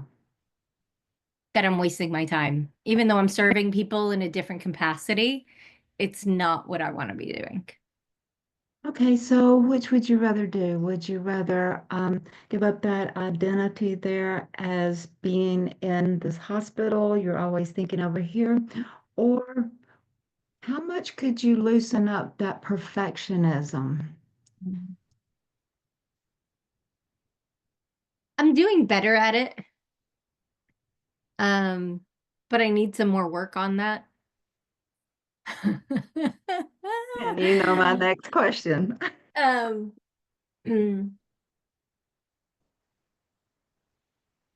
so again, it's a matter of just standing in faith of just put it out there. And the people that I attract are going to be the people that I'm meant to attract. And Okay.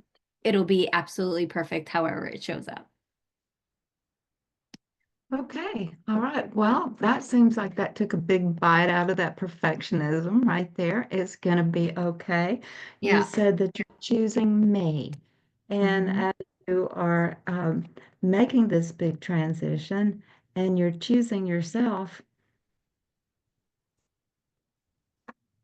and you're backing out of that perfectionism because, well, let's just do a bullet point list here. Why are you qualified to do this? Let's bang it out. Why am I qualified to be a coach? Why are you qualified to make this transition? Well, first, I'm blessed that I'm able to do that. I'm blessed that I have a partner who supports me in doing that. Okay. He doesn't push me to one way or another. He just lets me make my own decisions, and I'm completely sovereign in who I am and what I want to do. I'm also very blessed that it's an option because I've done the hard work. I've gone through the programs. I've had the certifications. I've done all the things.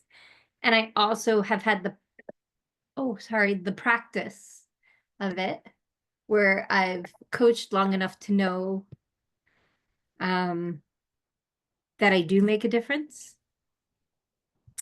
Um, and that it doesn't matter the topic, right? That the process is the process and to trust that.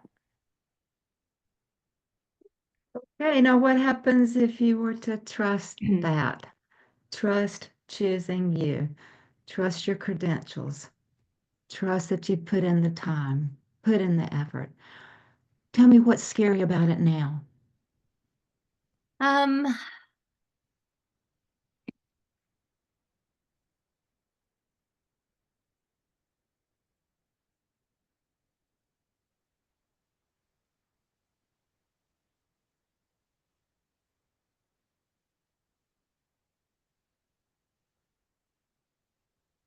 like a lot of things that are coming up. Um, I have a rebuttal to, right? So like I'm giving up a steady paycheck, but I can actually generate that too with the right systems, right? Like, um, I always laugh because, even like my parents have no idea what that means to be a coach, right? And my dad used to always ask me, what is it that you're doing? Right. But that doesn't matter because I know what it is and the people that I'm serving knows what it is. So it's not like I don't need the clout of a title. Like I've never been that way. So why start now? Um,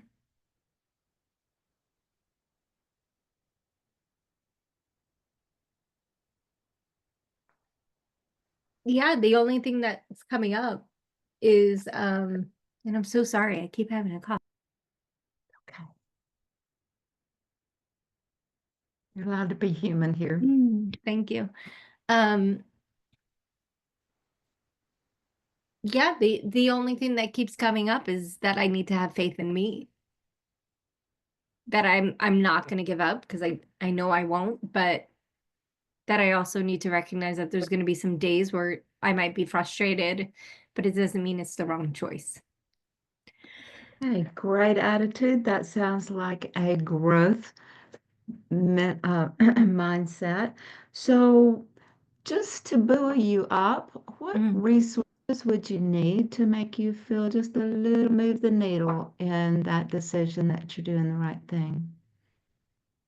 I think I need to test out what resonates with people, right? So maybe start putting some posts out there, maybe start kind of feeling how, like, the level of interest that people would have.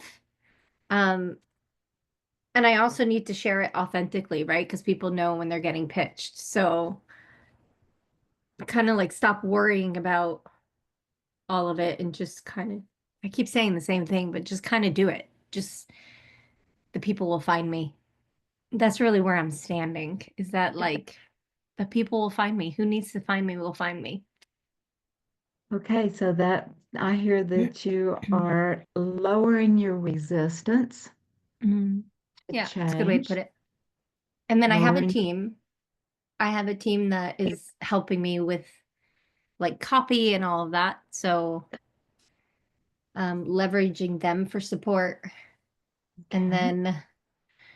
then whenever I kind of start to doubt, I have some really great other coaches in my corner that I could be like, oh my God, what are they thinking? And then they could remind me of my why. Okay, so you have a support team in place here. You've got your Mhm. team, and you've got when you start doubting yourself, then there are other coaches that you can reach out Yeah. to support you in what? Choosing you. Mhm. What kinds of things do you think that you might ask them for support in? We've got a few more minutes here before we end up. You know, it's one of those things that sometimes I think everybody needs it, where we don't see how we serve other people, right? Like we don't always see the impact that we have on other people. And I think what's really helpful for me, because I'm such a doer, and I also always lift other people up, that I don't always expect other people to do that for me. So I think having, the right people around to remind me like this is what I'm really good at would be really helpful. What else could remind you of that, Lori? Um,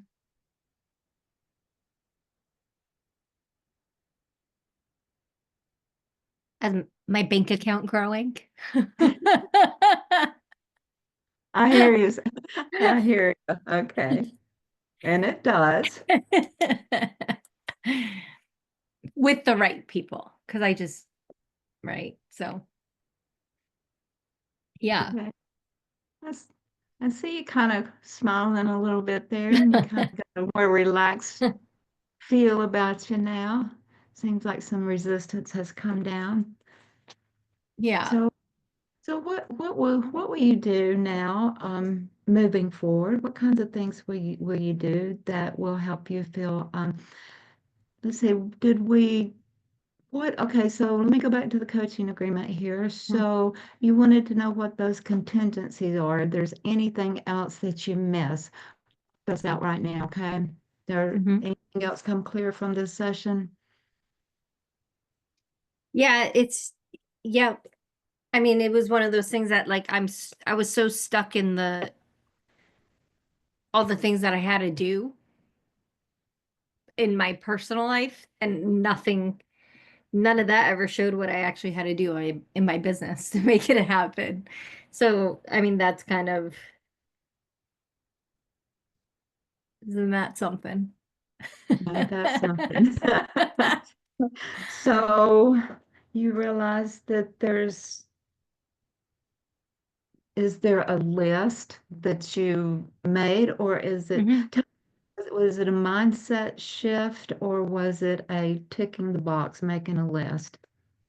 Yeah, I got the list of what I need to do and what I need to do it by. So we were successful on that and being able to just talk it through. Um, to being able to talk through that fear of like going all in is a little scary when I have other options that are really lucrative for me, but don't really fit what I'm up to anymore. So Okay, that was really great to talk about. okay, so you feel how much more in alignment with your values and your core self do you feel now? I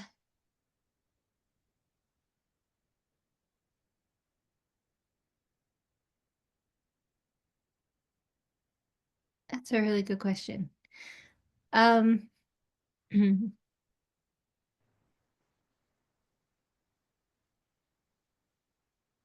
I think the best way to describe it is if I don't go and I don't do this now, that I'll end up regretting it.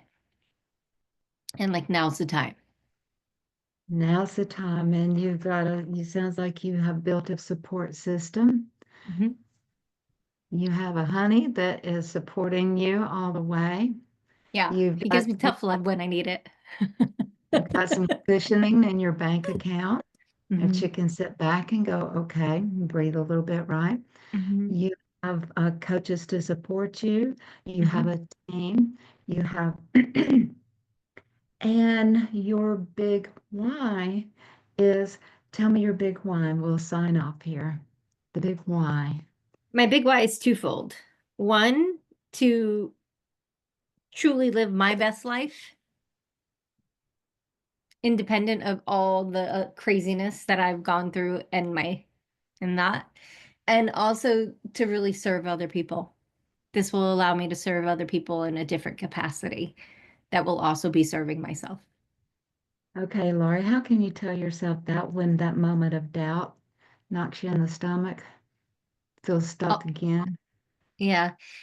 Honestly, I think with another month and a half, actually 2 months of being in the hospital, I don't think I'm going to have much doubt. It's kind of like that light at the end of the tunnel. So, once I start putting this into action and I start seeing more momentum, Mhm. um, because I'm restarting from scratch with everything. Because last year I just kind of stopped doing all of it. So it's really an opportunity for me to just create anew, and that's exciting. Okay, that's exciting. Is Mhm. there was there a big aha moment that you had in our session today? Honestly, it was one of those things of what I was prioritizing, which are important. Like I have to do it, like my move and everything else. Um, my big thing was realizing that I'm like, okay, I want to do this, but I haven't put anything in place in order for me to actually go ahead and do it. My calendar is filled with a whole bunch of other stuff, my existing clients, but nothing to grow. Okay. So is there anything else that you want to talk about before we close the session? No, this was great. Thank you so much. Okay, you're very welcome. And I'm so excited about your progress, that you're ready to take the plunge, that you got some confidence, that you got a system here, you've got the support system, and I'll be looking forward to checking in and see how that goes for you. Thank you so much. Take care. You're very welcome. All right, thank you both. Thank you. All right, Dee, how do you feel about Yes. the session? Well, think it went pretty well.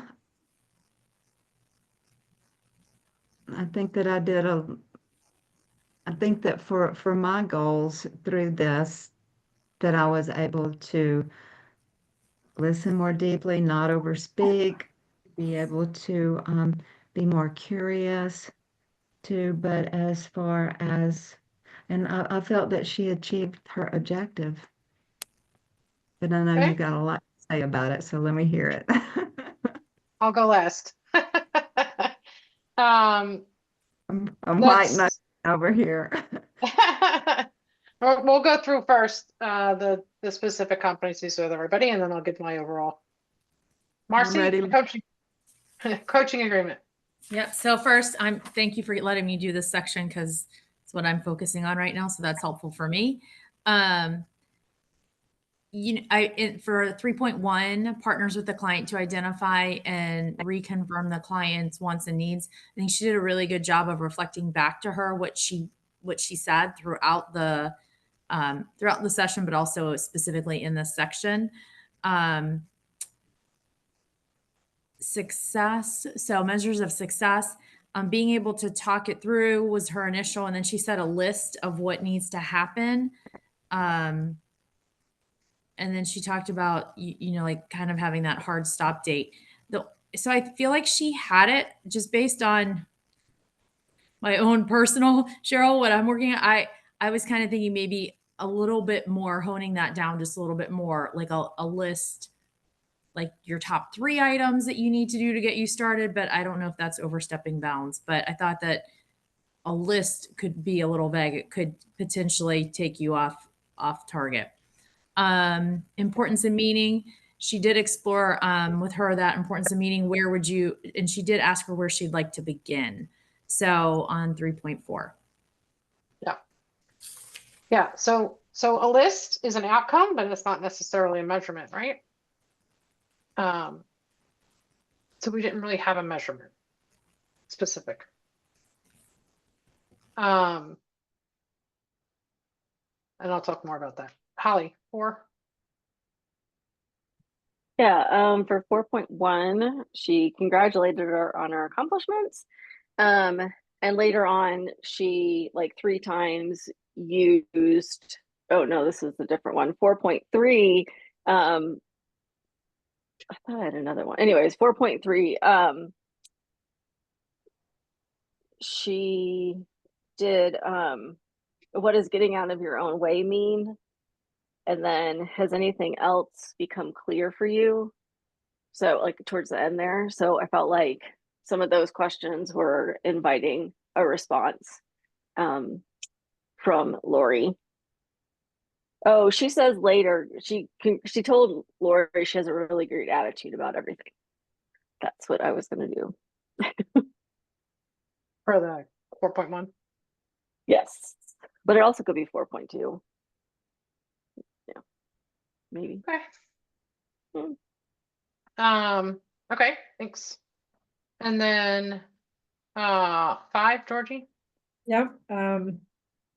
I got 5.1. I think overall I felt the coaching the person. I sensed that the way that I heard Dee, she seemed really genuinely curious about Lori's experiences and navigating that, and I really appreciated the care with which she came up with questions. So, but one of the ones I captured for 5.1 is when she asked her the question about which identity she'd like to favor.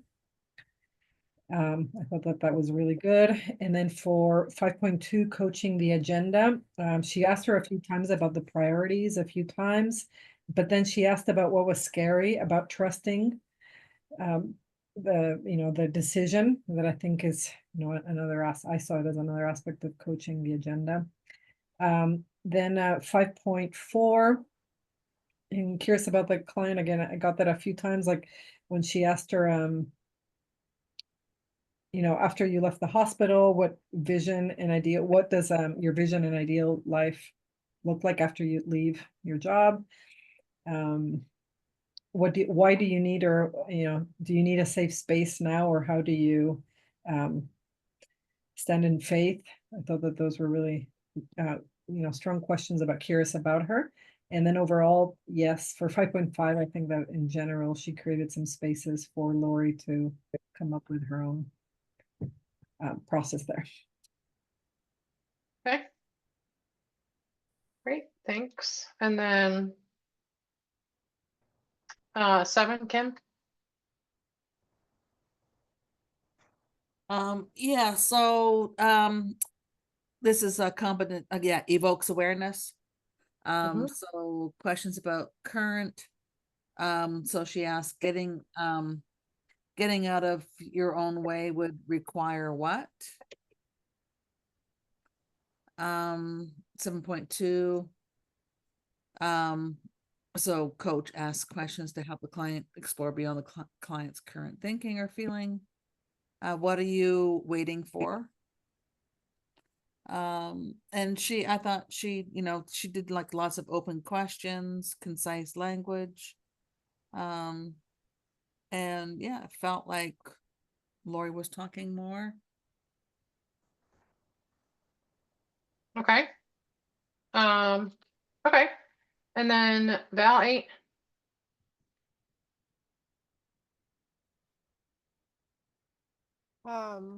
Explores progress. She asked about her level of confidence, how it had changed, how did realizing all the ways she was prepared help her with her perfectionism. So I don't know, that I didn't know how to kind of categorize it. I thought it was all a bunch of like 8.1, 8.2. She asked her to list out why this is the right move for her. So that I thought was part of that. New learning, like I didn't know how to break these things down into the 8.1, 8.2. I just felt like it covered a lot of these things. She talked about her why. So I thought that was a lot of the 8.1 through 8.4. 8.5, how was she going to test out this transition is the right thing? I thought was a post-session type of a focus. 8.5. 8.6, resources. She asked her what was going to help her, and that's when Lori talked about her support team. How are you going to handle your moments of doubt? So that I thought was 8.6. 8.7, what kinds of things can your colleagues do to support you? Accountability. 8.8, celebrating and championing, reiterating all the resources that she has and that she listed. And then partnering to close. Is there anything else you want to talk about before closing out the session? Okay. All right. Thanks. So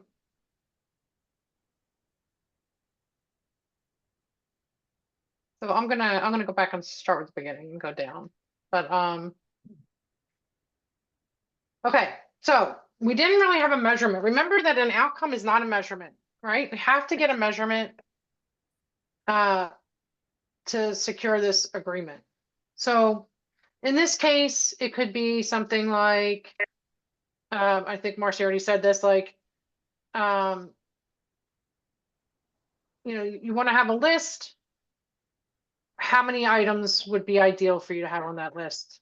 Or, what do you feel would be a good number to come up with for the list that you'd be able to focus in on relatively soon? Some kind of a question to get that measurement. And even on the feeling part, if you want to get a measurement for the how they're feeling, then you have to find out how are they feeling now and how do they want to feel at the end of the session. So even if you used, I think the first thing that came up was the feeling, confidence. But the second thing that was more solid was the list. But even if you're going to go with the feeling confidence, that's fine. But you need to say, okay, so where are you now with that feeling of confidence? And where do you want to be by the end of the session? You always want to have that measurement. But she told me where she was. She said she was all over the place. That's not a level of confidence. Well, How confident are you feeling right now? Something that's going to have her focus in on some sort of a measurement, right? And then where do you want to be by the end of the session with that confidence? Now she might, But she said that she wanted to talk it through and that she wanted a list of things. And then at the end and throughout, I was asking, do you need a list? And she was writing some, okay, go ahead. So I just needed to say, you have to get clear on what that measurement is. If it's going to be the confidence piece, then where are you now? Where do you want to be? If it's going to be the list, you know, how many items do you want this list to be? It has to be some sort of measurement. gotcha. Right. And no matter what your topic is, no matter what the outcome is, there has to be a measurement. That's going to be, you know, that's one of the first things that we're looking for in a coaching agreement is the topic and an outcome with the measurement. The importance in the meeting and the needs to address, you covered that very well. As Marcy said, and then acknowledging talents, insight, and work. You did congratulate her for forward movement, you know, throughout the conversation. And I don't really have anything to add to 4.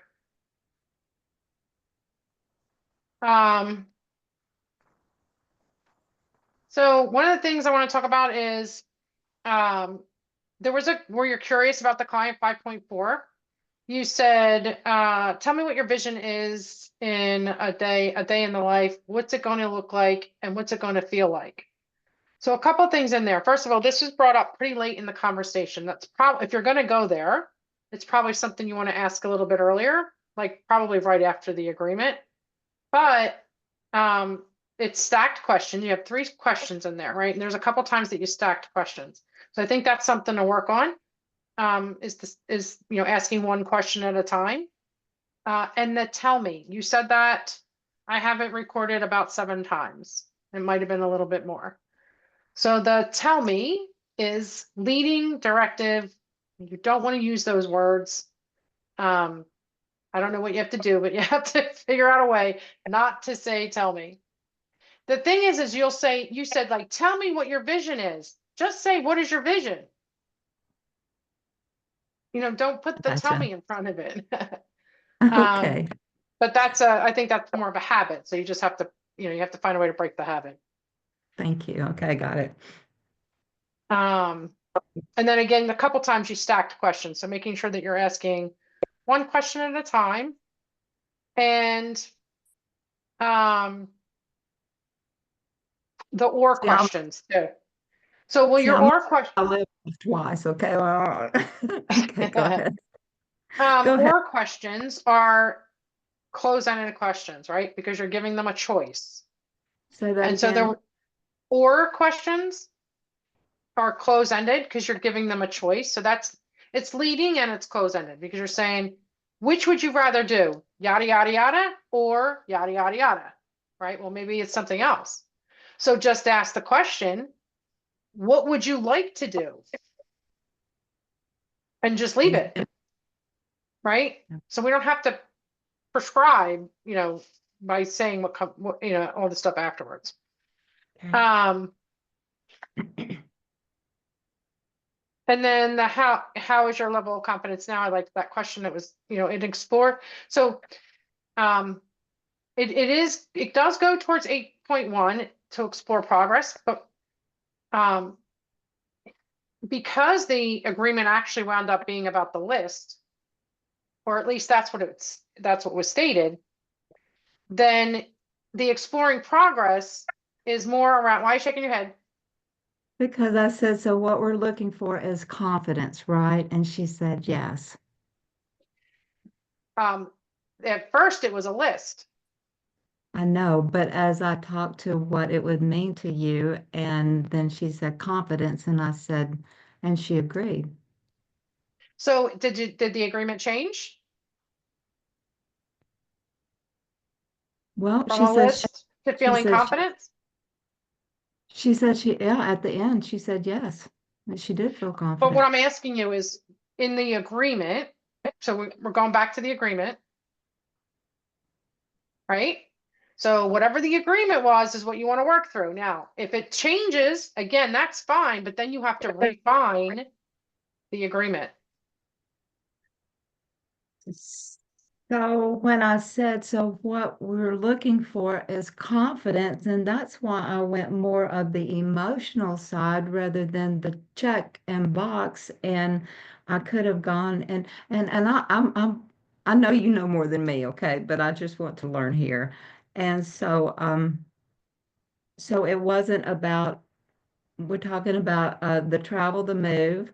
I asked her, did she have all of those things wrapped up in a box? And she said, yes, she did. So the confidence was why there was moving. And I got a lot of stuff with, um, yeah, anyway, so go ahead.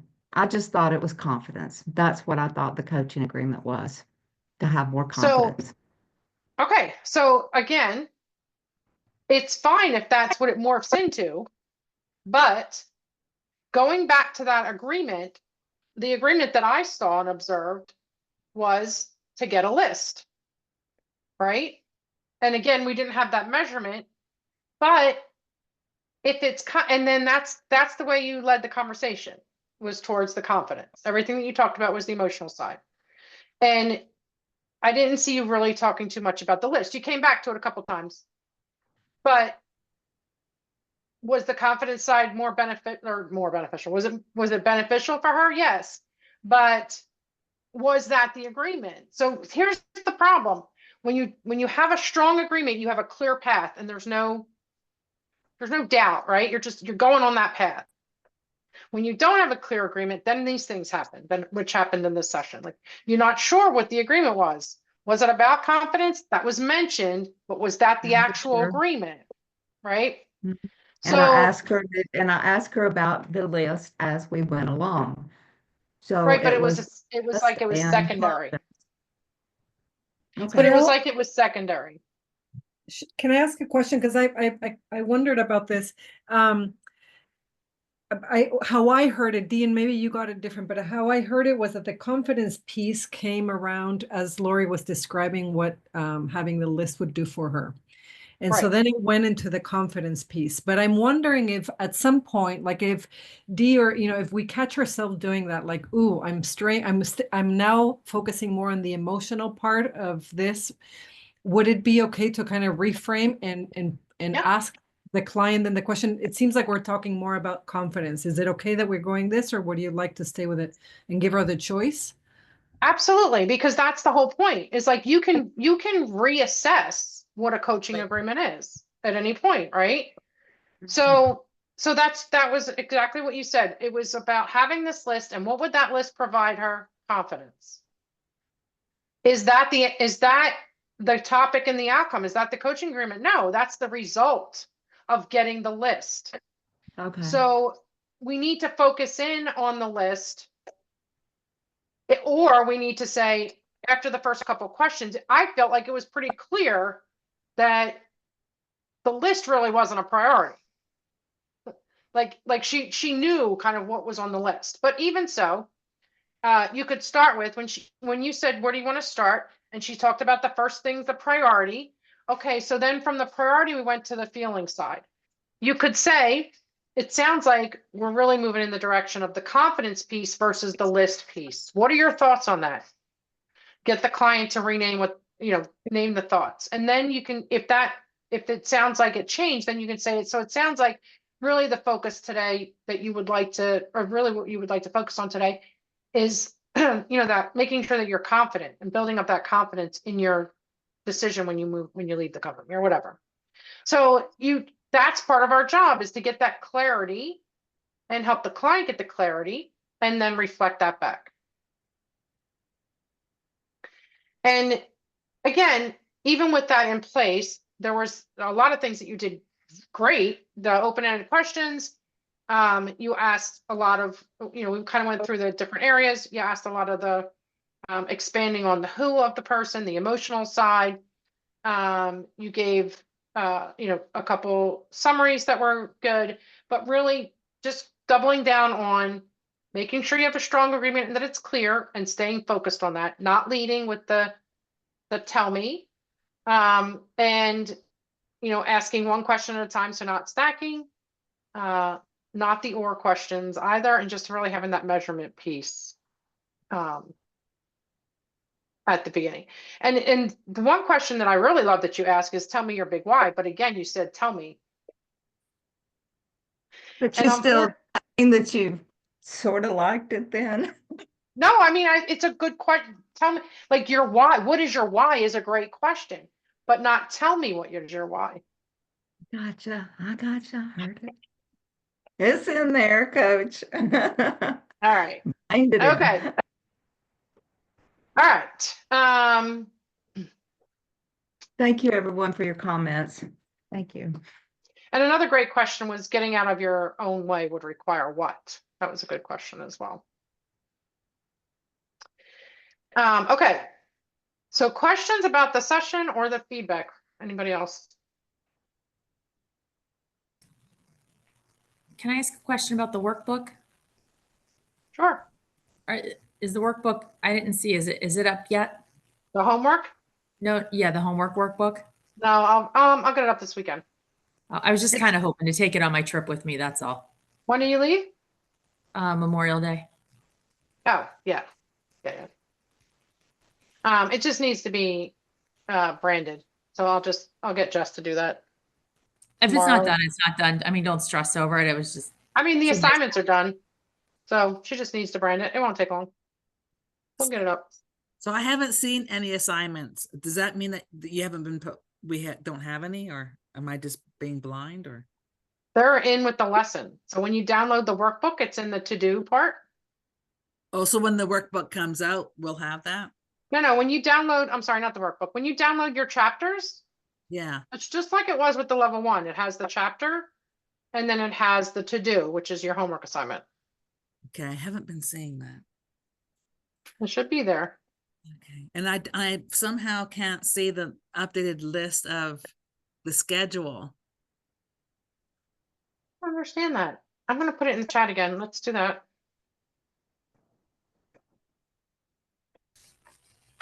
I downloaded it from the chat, Cheryl. I've tried to go back to find it just because I feel like I'm losing my mind and I can't get to it either.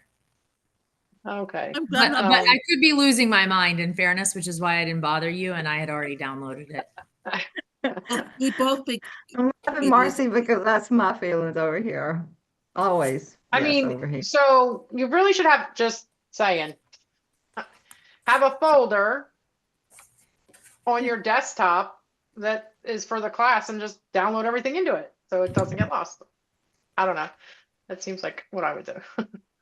Cheryl, I just Um, wanted to Corral everything in mention one that place. list- On I'm that sorry. list, Simple, that's a simple thing. to hang do. on. I think Valerie's trying to talk. Go ahead, Valerie.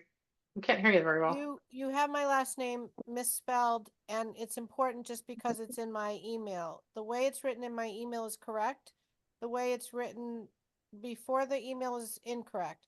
So my last name is Vigoda. I just want to point that out because people won't find me if you misspell my last name on my email. I just noticed it. That's weird because I know your last name. You mean if I go to email you the name and then the parentheses?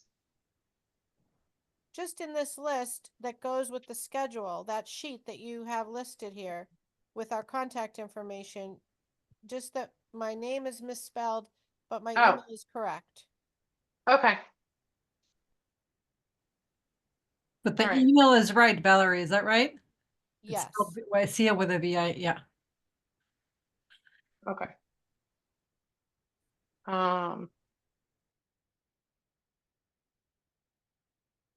What am I looking for? The schedule. Homework and schedule.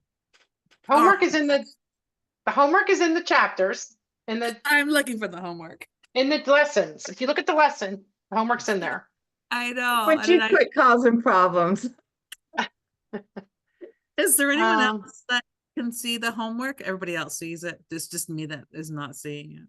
I'm You just have to look where it's right below where you, It's or written at right the above top. where you download. Yeah, where you download the. It's in the lesson piece. Like you have to go into the lesson. Yeah. Okay. I'm not finding this now. It was on my computer. Desktop. Wonder if I deleted it. I'm just gonna do it over since I have the schedule in front of me. Do it that way.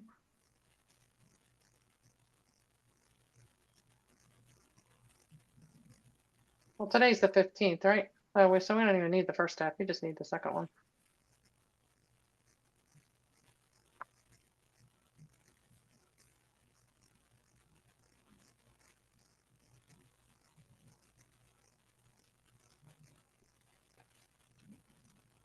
Okay, remember, we don't have class next week.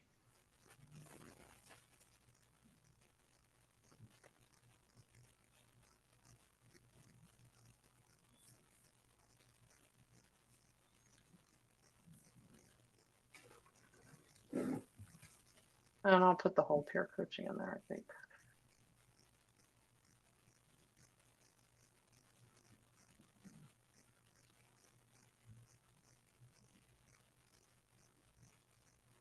Cheryl, what does it mean, that it's blacked out part of the days? I don't remember how the June ended up, so, so what are those last 3 days in June? How does that go? Wait a second, I'm not sure what you're saying. Let me put this other schedule in here.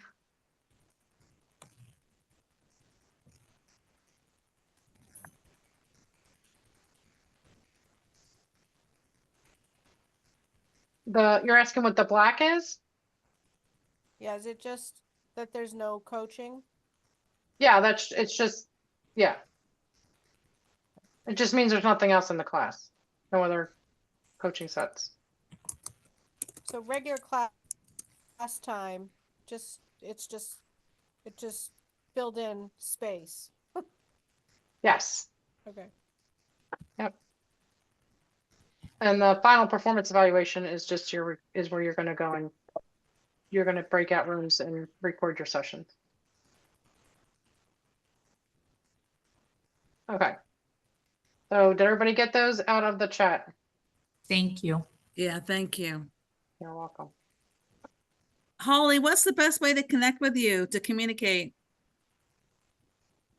My cell Did you put phone's your on the phone- chat there. Yep, I put it right at the top. You can download the chat, you know that, right? So you can get everybody's Oh, phone but if number. Kim wasn't here, can she see the whole chat?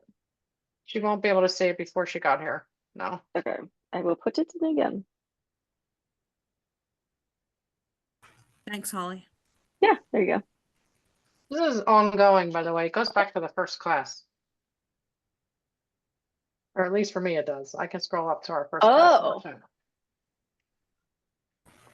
By the way, in the chat, when you want to speak to one person, type in the @ and then it'll bring up a list of you choose.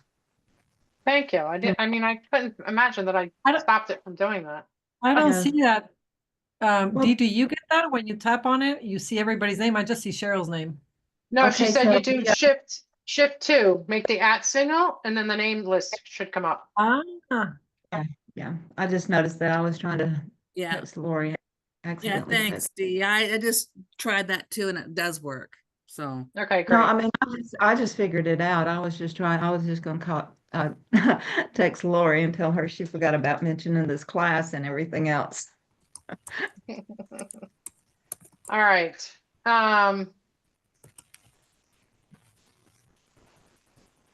don't know why the written part came up along with those pictures. I don't understand that. But anyway, you have the schedule. Any other questions? So this is what's written on the thing, right? Because for some reason I can't copy it. But this is what's on the class page. You're just giving it to us for ease, right? Yes. Well, the second half is in here. Yeah. And above, when you say no class, that's for the next one. What's number 9? Oh, and then class 9, class 10, so on. And Yeah. then what is group mentoring? That's our third group mentoring. It's just class. We don't have a chapter for it. We're gonna listen to a recording and we're gonna have a coaching session. Final performance. That's when everybody's gonna break out and you're gonna do your final performance evaluations. And you said we're recording, so that's gonna be what you're evaluating us on, or can Yes. can we pass earlier by recorded? Okay. No, it's required that we have a formal. Kim's like, she went through this already. It's required that you have a formal exam. We're required to do that as a level 2 provider. So It would be way less stress, Val, if we could just use our recording, wouldn't it? yeah. Yeah. Now I will say, if you fail it, I do allow you to make it up on your third Oh, one-on-one. Do, But I don't think anybody's gonna fail it. yeah, that's always a fear, isn't it? So like I submitted you my first one. Are you gonna give a report on the recordings? Yeah, you have to make an appointment for your one-on-one. Oh, I didn't do that. No.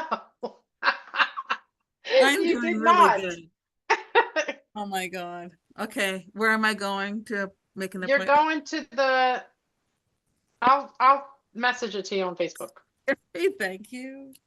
You're welcome. Feel very needy today. That's fine. So I need Dee, Kim, and Valerie to set up. Well, Valerie and Dee to send me your recordings.